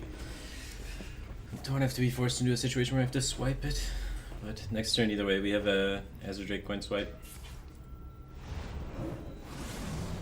Might have been right just to hit the bubble.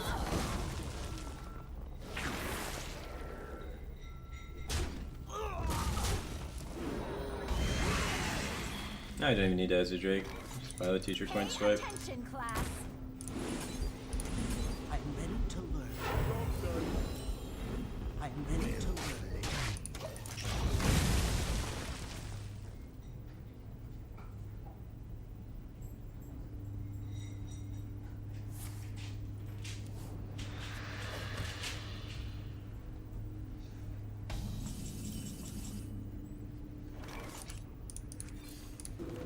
Buff card, let's go. I'm ready to learn.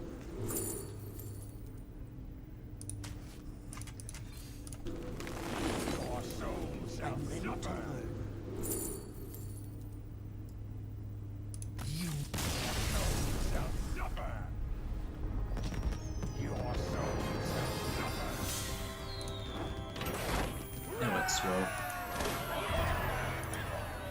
you think it's possible to nerf something so Zoo won't be played, why would they do that? They just buffed Zoo in Karazhan. I think they want Zoo to be played, otherwise why would they give it better cards?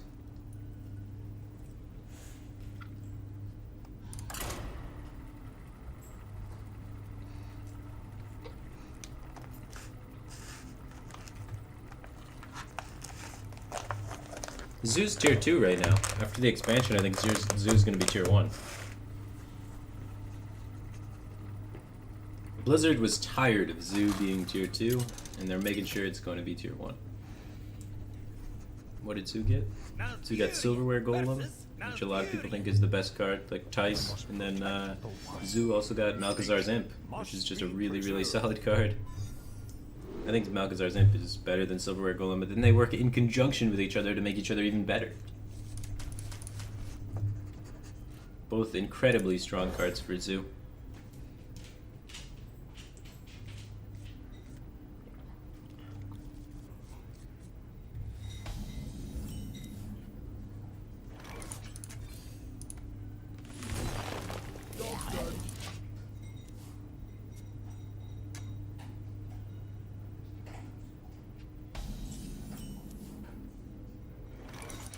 That's a good top deck.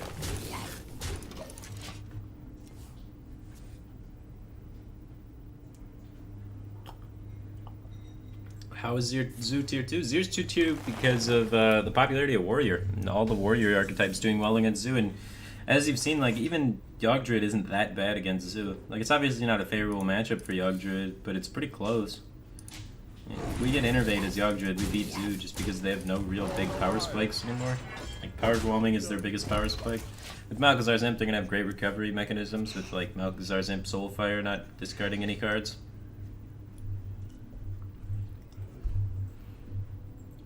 All you have is Soulfire and Doomguard? That's all you need is Soulfire and Doomguard to make it work. There's no downside to running the card. It's a 1-mana 1/3. Your downside is pretty much non-existent. It's a 1-mana 1/3 is a perfect stat line for Zoo. Card's nuts.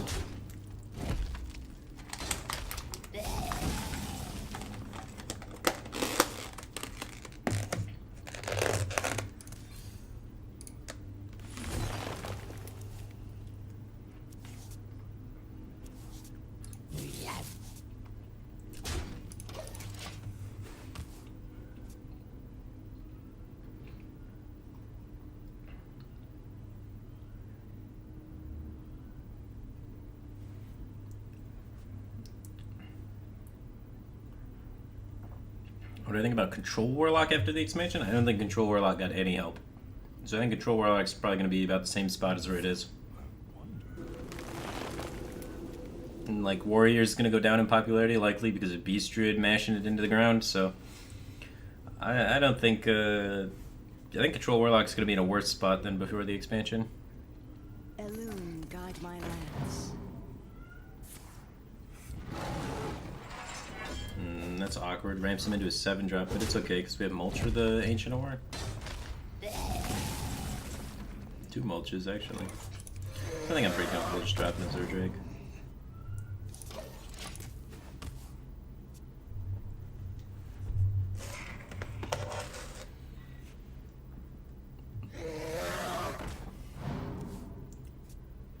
No Wrath.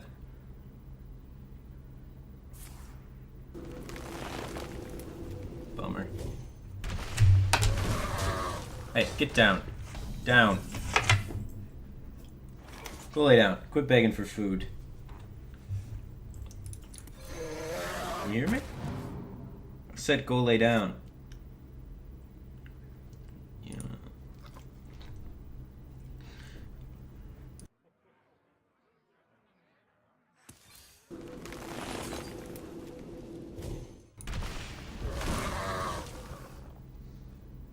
Dog really wants turkey.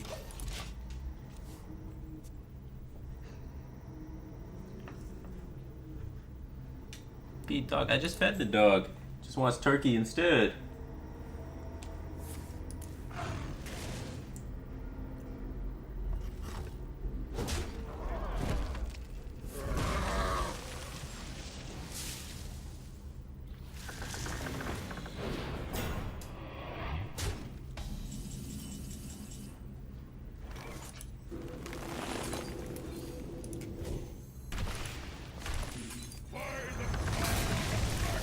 pretty free Emperor here. He's used both Wraths, so now he has to swipe if he wants to trade with the Emperor or mulch it, so I like how that worked out. What about Hunters in new expansion? I think Yogg Hunter got a pretty good buff.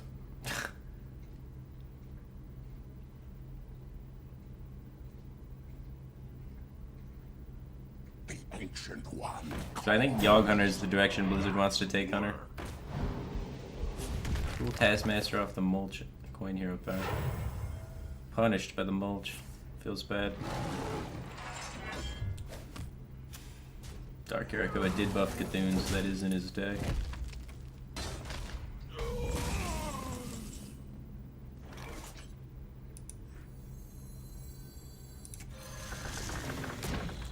Still think it's fine just to mulch this. Otherwise we're not developing for like double swipe clearing. So you know, we don't have the mulch for Cthulhu anymore, but Cthulhu's still relatively small, so I'm pretty happy about that state of things. Still get the Grandmother for other Hunter decks. So yeah, Grandmother is going to be insane. Just increasing your survivability to Call of the Wild is so good.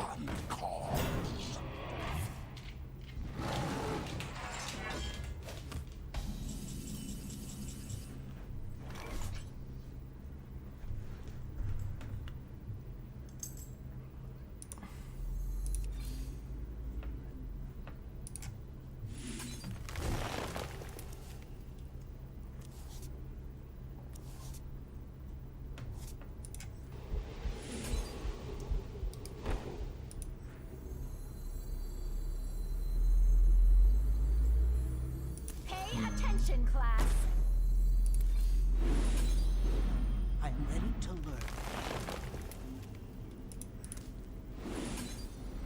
I am ready to learn.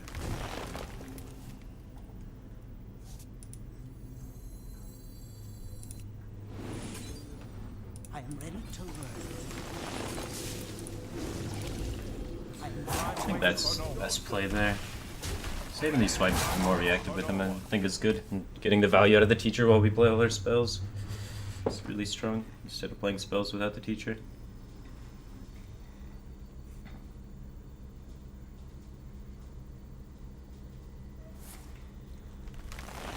Didn't Cthulhu me. That's good. I feel like he's gonna swipe me, but at least we respond with the next view.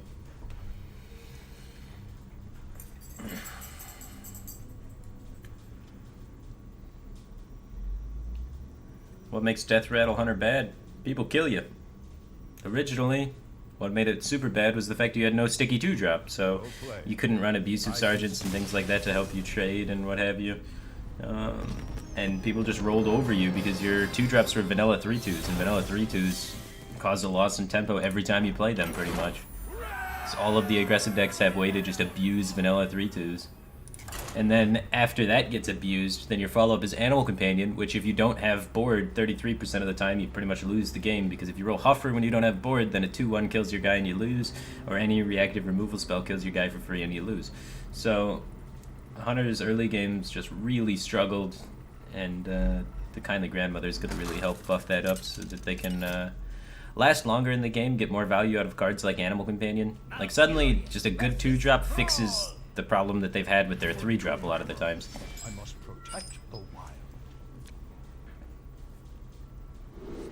So they should get a lot of help and be a lot better.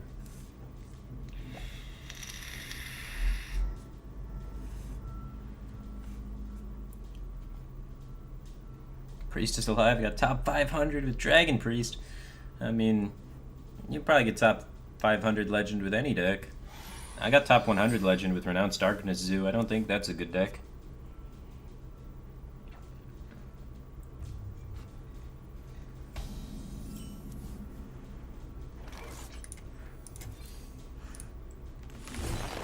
Yeah, I think a good 2-drop would fix a lot of problems with Priest, but I don't want them to print a good 2-drop for Priest. I think that's the solution they've done with every class ever. Example here, Shaman was really shitty. Printed a good 2-drop. Shaman's really good all of a sudden. And if they do that with every class in the game, then every class is going to play out exactly the same, and it's going to be super boring. So I'd prefer it if they didn't.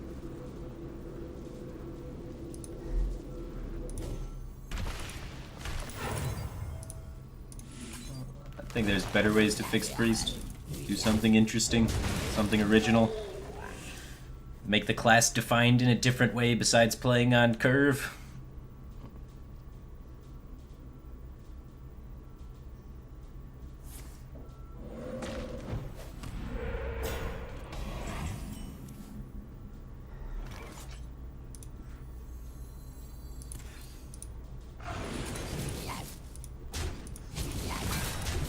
Three bigger than 3-2.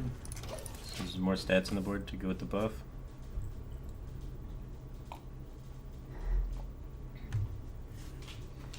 Did you bring some fish?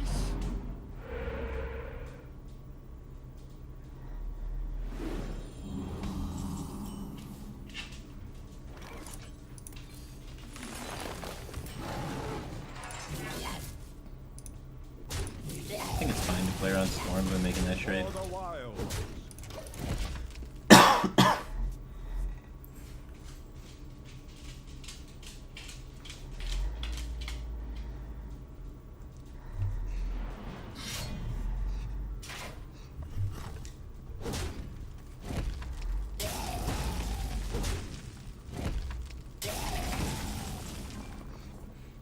I don't think it's worth crafting anything right now. I think you should wait for the new cards.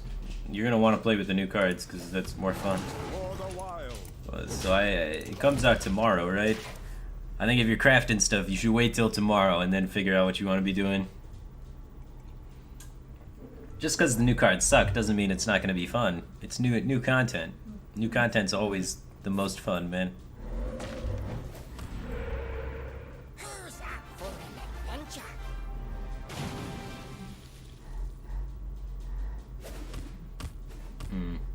Looks like Doomhammer's gonna kill us this game. Not even swinging, maybe it's mid-range.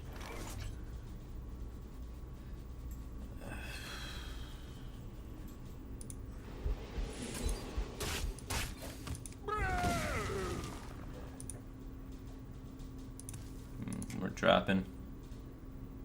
R.I.P. Oh, we're back. For the wild.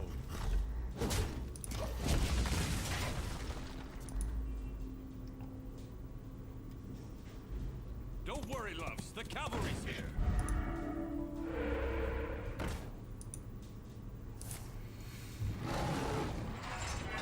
Alright, let's innovate Yogg, see if we win. We had a good opening, just no mid-game going on. And then you had just all the freedom in the world to develop Doomhammer and smack us with it. 8 spells. It's a good one. It's another good one. Another good one. It's 3 good ones? This could be bad. Alright, 5. It's pretty sick. Pretty sick. Pretty sick. We got like 2 more left. It's a good one. Oh, there we go. Perfect. Good job, Yogg.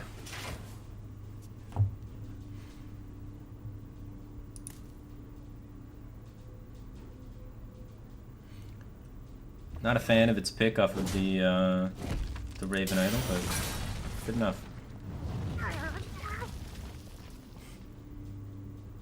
FG didn't accomplish much work, but I mean, like, all things considered, we played a 7-5, cleared his board, and did some other stuff, and that's good enough for me.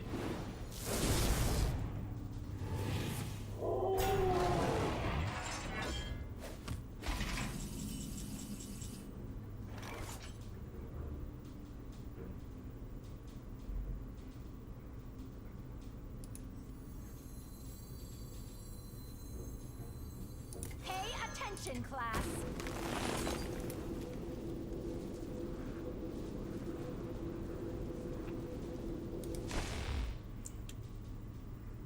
Yeah, I guess we're doing that. Just trying not to take damage. It's priority number 1. That Doomhammer. He appears to be playing Face Shaman.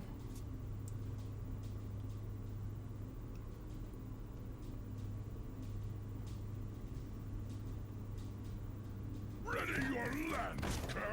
Oh, that's some shit.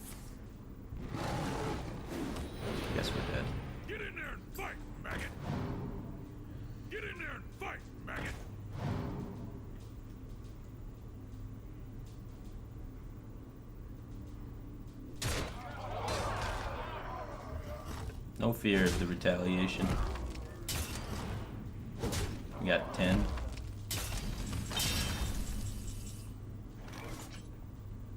Instruction begins. Is eternal.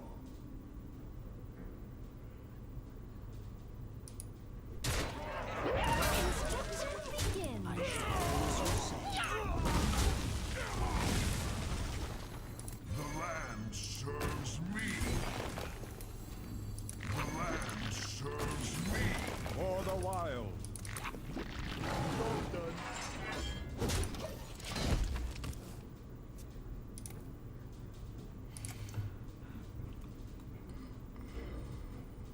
If he kills the 7-1, swipe and Power of the Wild, there's still lethal, right?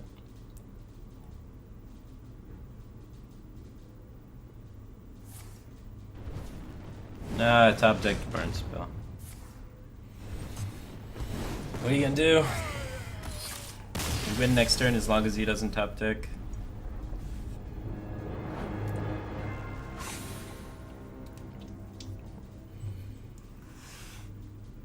Six cards win him the game out of 18. So 66% of the time we win that game. He had Double Bolt, Double Rock Biter, Lava Burst, Doom Hammer. That's it. 66% of the time we win, but landed on the wrong end of that percent.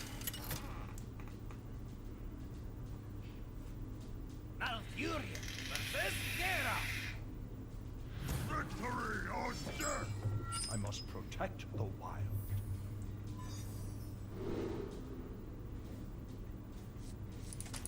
Who needs a map?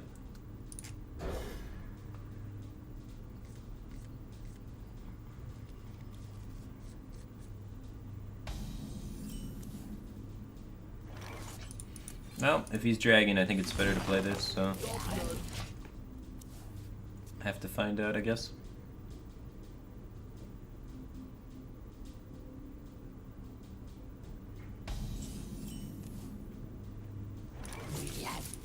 Well, he's not dragging, which isn't that bad for us. We got removal and we got tons of draw.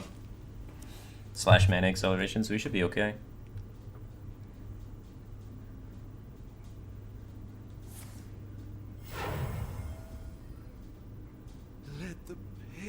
Everybody plays Acolyte nowadays. Acolyte was just like out of the meta. Like last week, suddenly all the Cthulhu Warriors are playing Acolyte again.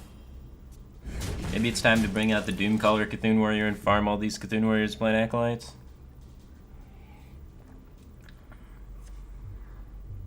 Cthulhu! Cthulhu! Cthulhu!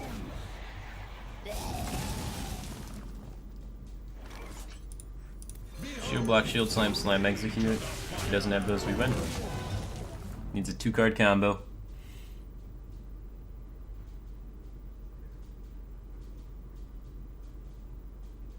Slam Morax as well. No. Morax execute.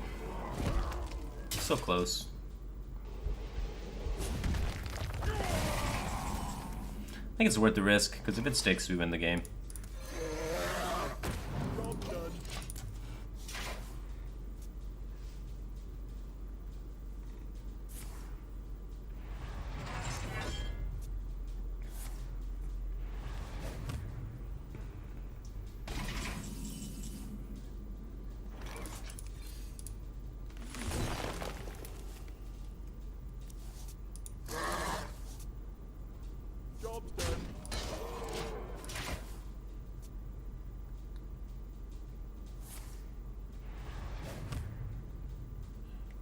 Cthulhu is my shield.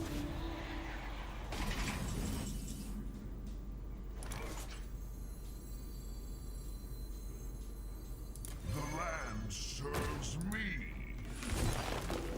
Try and set up a decent solo for us. If we top deck a 4-drop, it's sick, especially if it's a 4-drop from Violet Teacher. Maintain a lot of pressure on our opponent.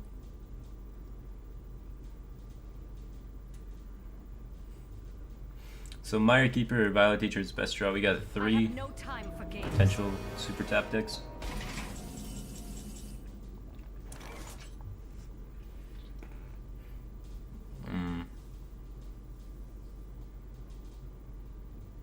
a lot of ways this could go poorly.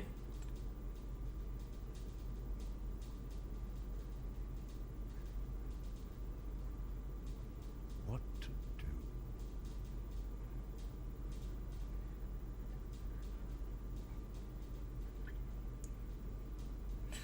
If we make the all-in push, 7, 8, 9, 10, 11, 12,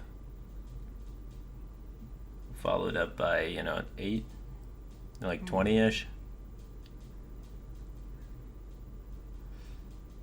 You could just trade it. Just all-in push. Too tired to think.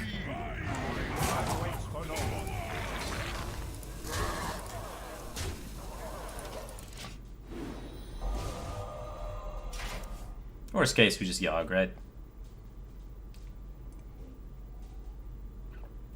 9 damage in the push, so we just need a few minions to stick. He's gonna brawl armor, it looks like. So we're not gonna have anything stick.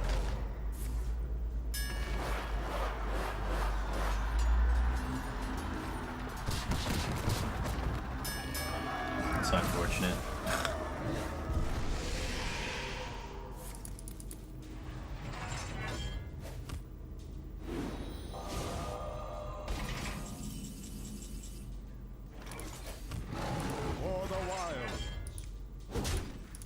I shouldn't have attacked. We could have got more attack power.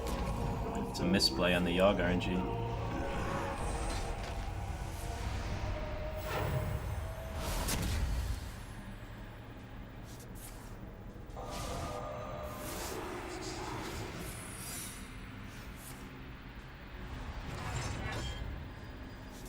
Not a bad Yogg, not a good Yogg. Didn't really help us, didn't hurt us.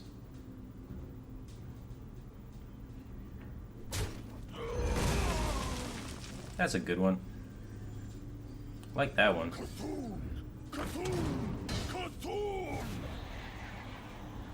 feast of souls begins now.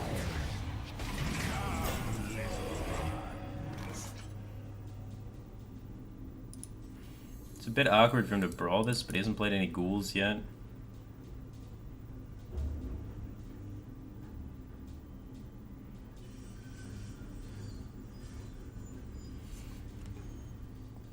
What to do?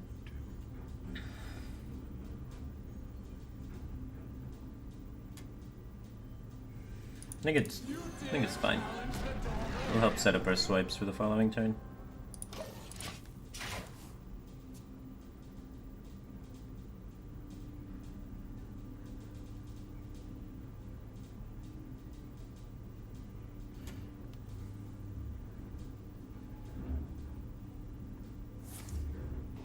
No ghoul.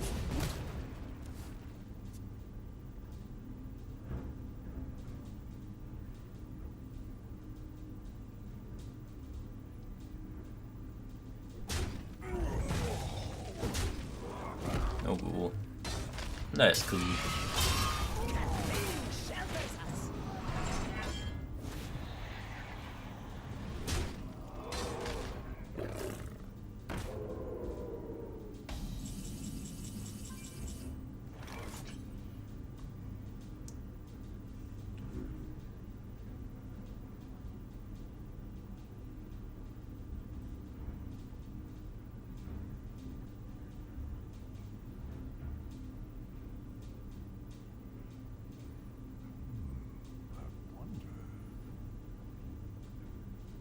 Taunt is so annoying.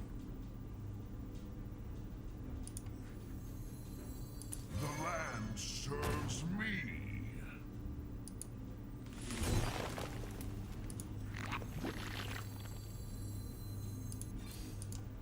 I don't want him to be able to die to ghoul. Even though he didn't have it last turn. Like, odds are still pretty good he's finding it soon. And I don't think we need to trade. Waits for no one. He's got 14. I think we just hold here. Maybe we get to push some damage. Maybe it's just worth it to trade. It makes us worse against Brawl, but we get to push 6 damage, which is pretty good. And taking that much damage is kind of scary. Prospects of like Cthulhu coming in and stuff like that. And pushing damage is pretty good with double swipe King Crush in our hand.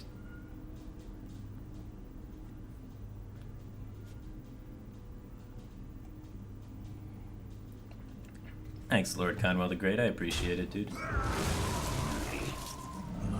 dream ends. Kill him with Crush. We get 2, 4, 6.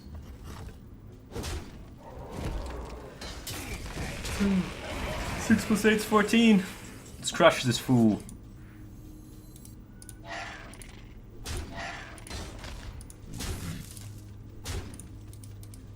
My greetings.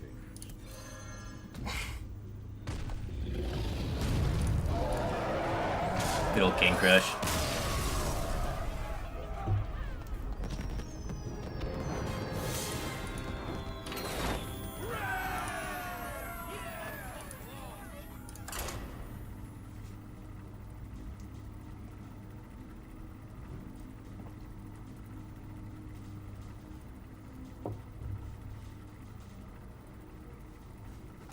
Our win rate against Cthulhu Warrior is absurd.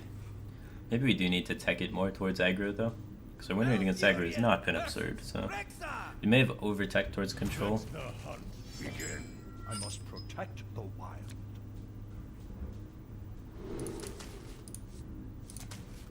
Innervate's a pretty good card.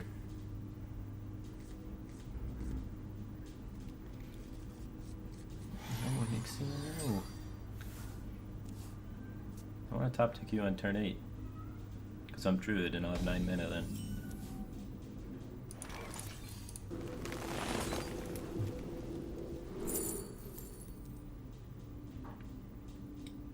Balls.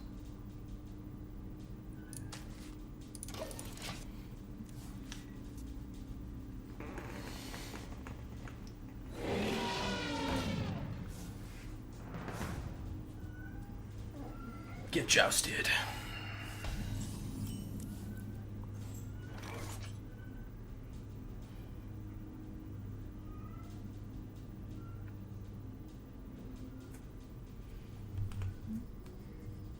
So if we coin Innervate Nourish, we go up to 4 mana, and then next turn we can play Drake.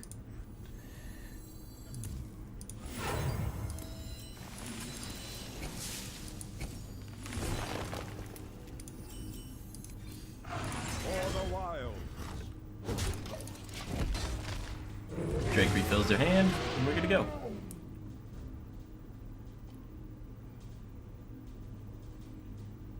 Healing Touch is tempting. Yeah, Healing Touch is okay, but I just needed something to kill a 3/2 so that I could do that play.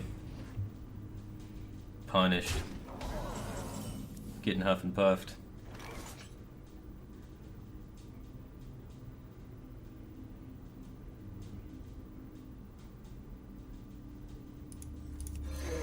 I'm not gonna Wrath do nothing. We're getting in there.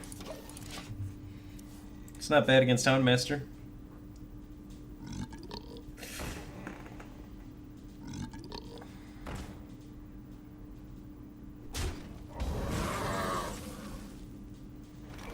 We need to cycle.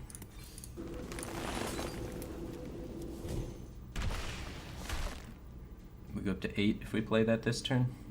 So there's no reason to play it this turn, we can play it next turn. So if we're playing this next turn, then we're going to want Living Roots because it's more flexible than Swipe. So I think I'm going to Swipe this turn. The next turn we're going to Living Roots, play whatever card, and Wild Growth. So the odds of like a top deck being playable go up this way. It's getting hot in here.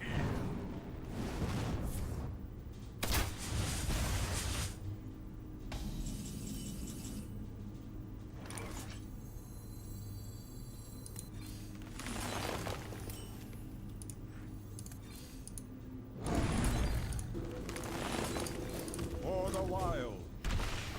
Board advantage. Ish.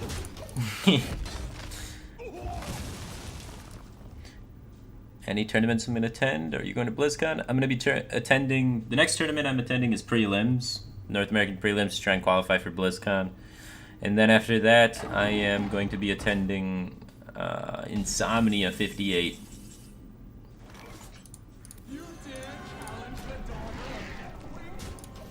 Alright, unleash kill command and kill me.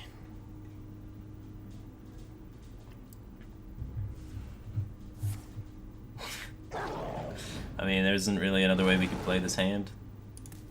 We just had to hope he didn't have Unleash.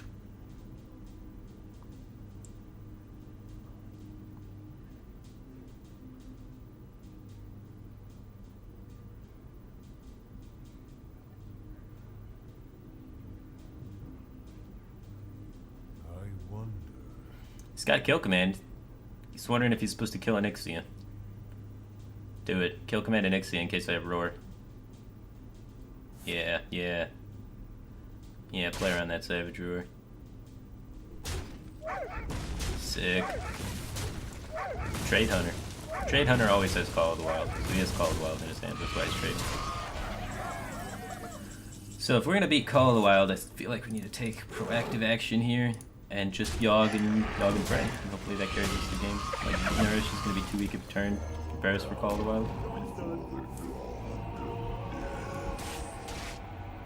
So we need to somehow develop minions. We need to hit our own Call of the Wild. The hunter that Call of the Wild's first wins, right?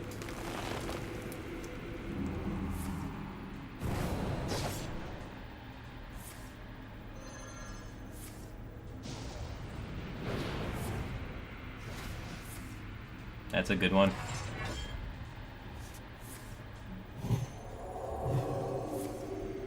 Well, we get another Yogg, so it's okay. And we get a random beast this way.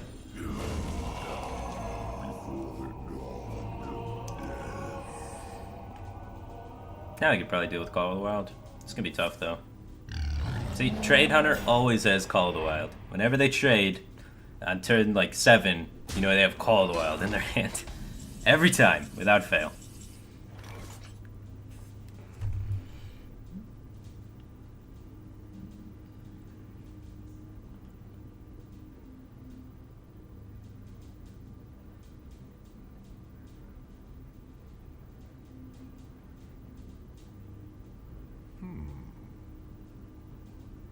So many clunky cards.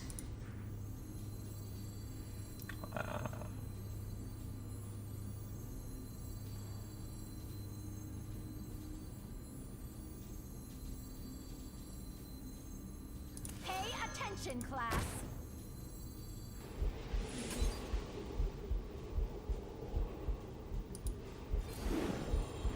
I'm ready to learn.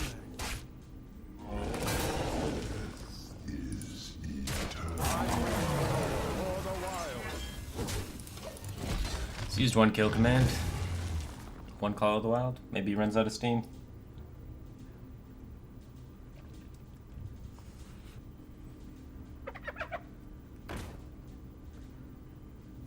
Nope, he's not running out of steam. He's got all damage in his hand. We're just dead.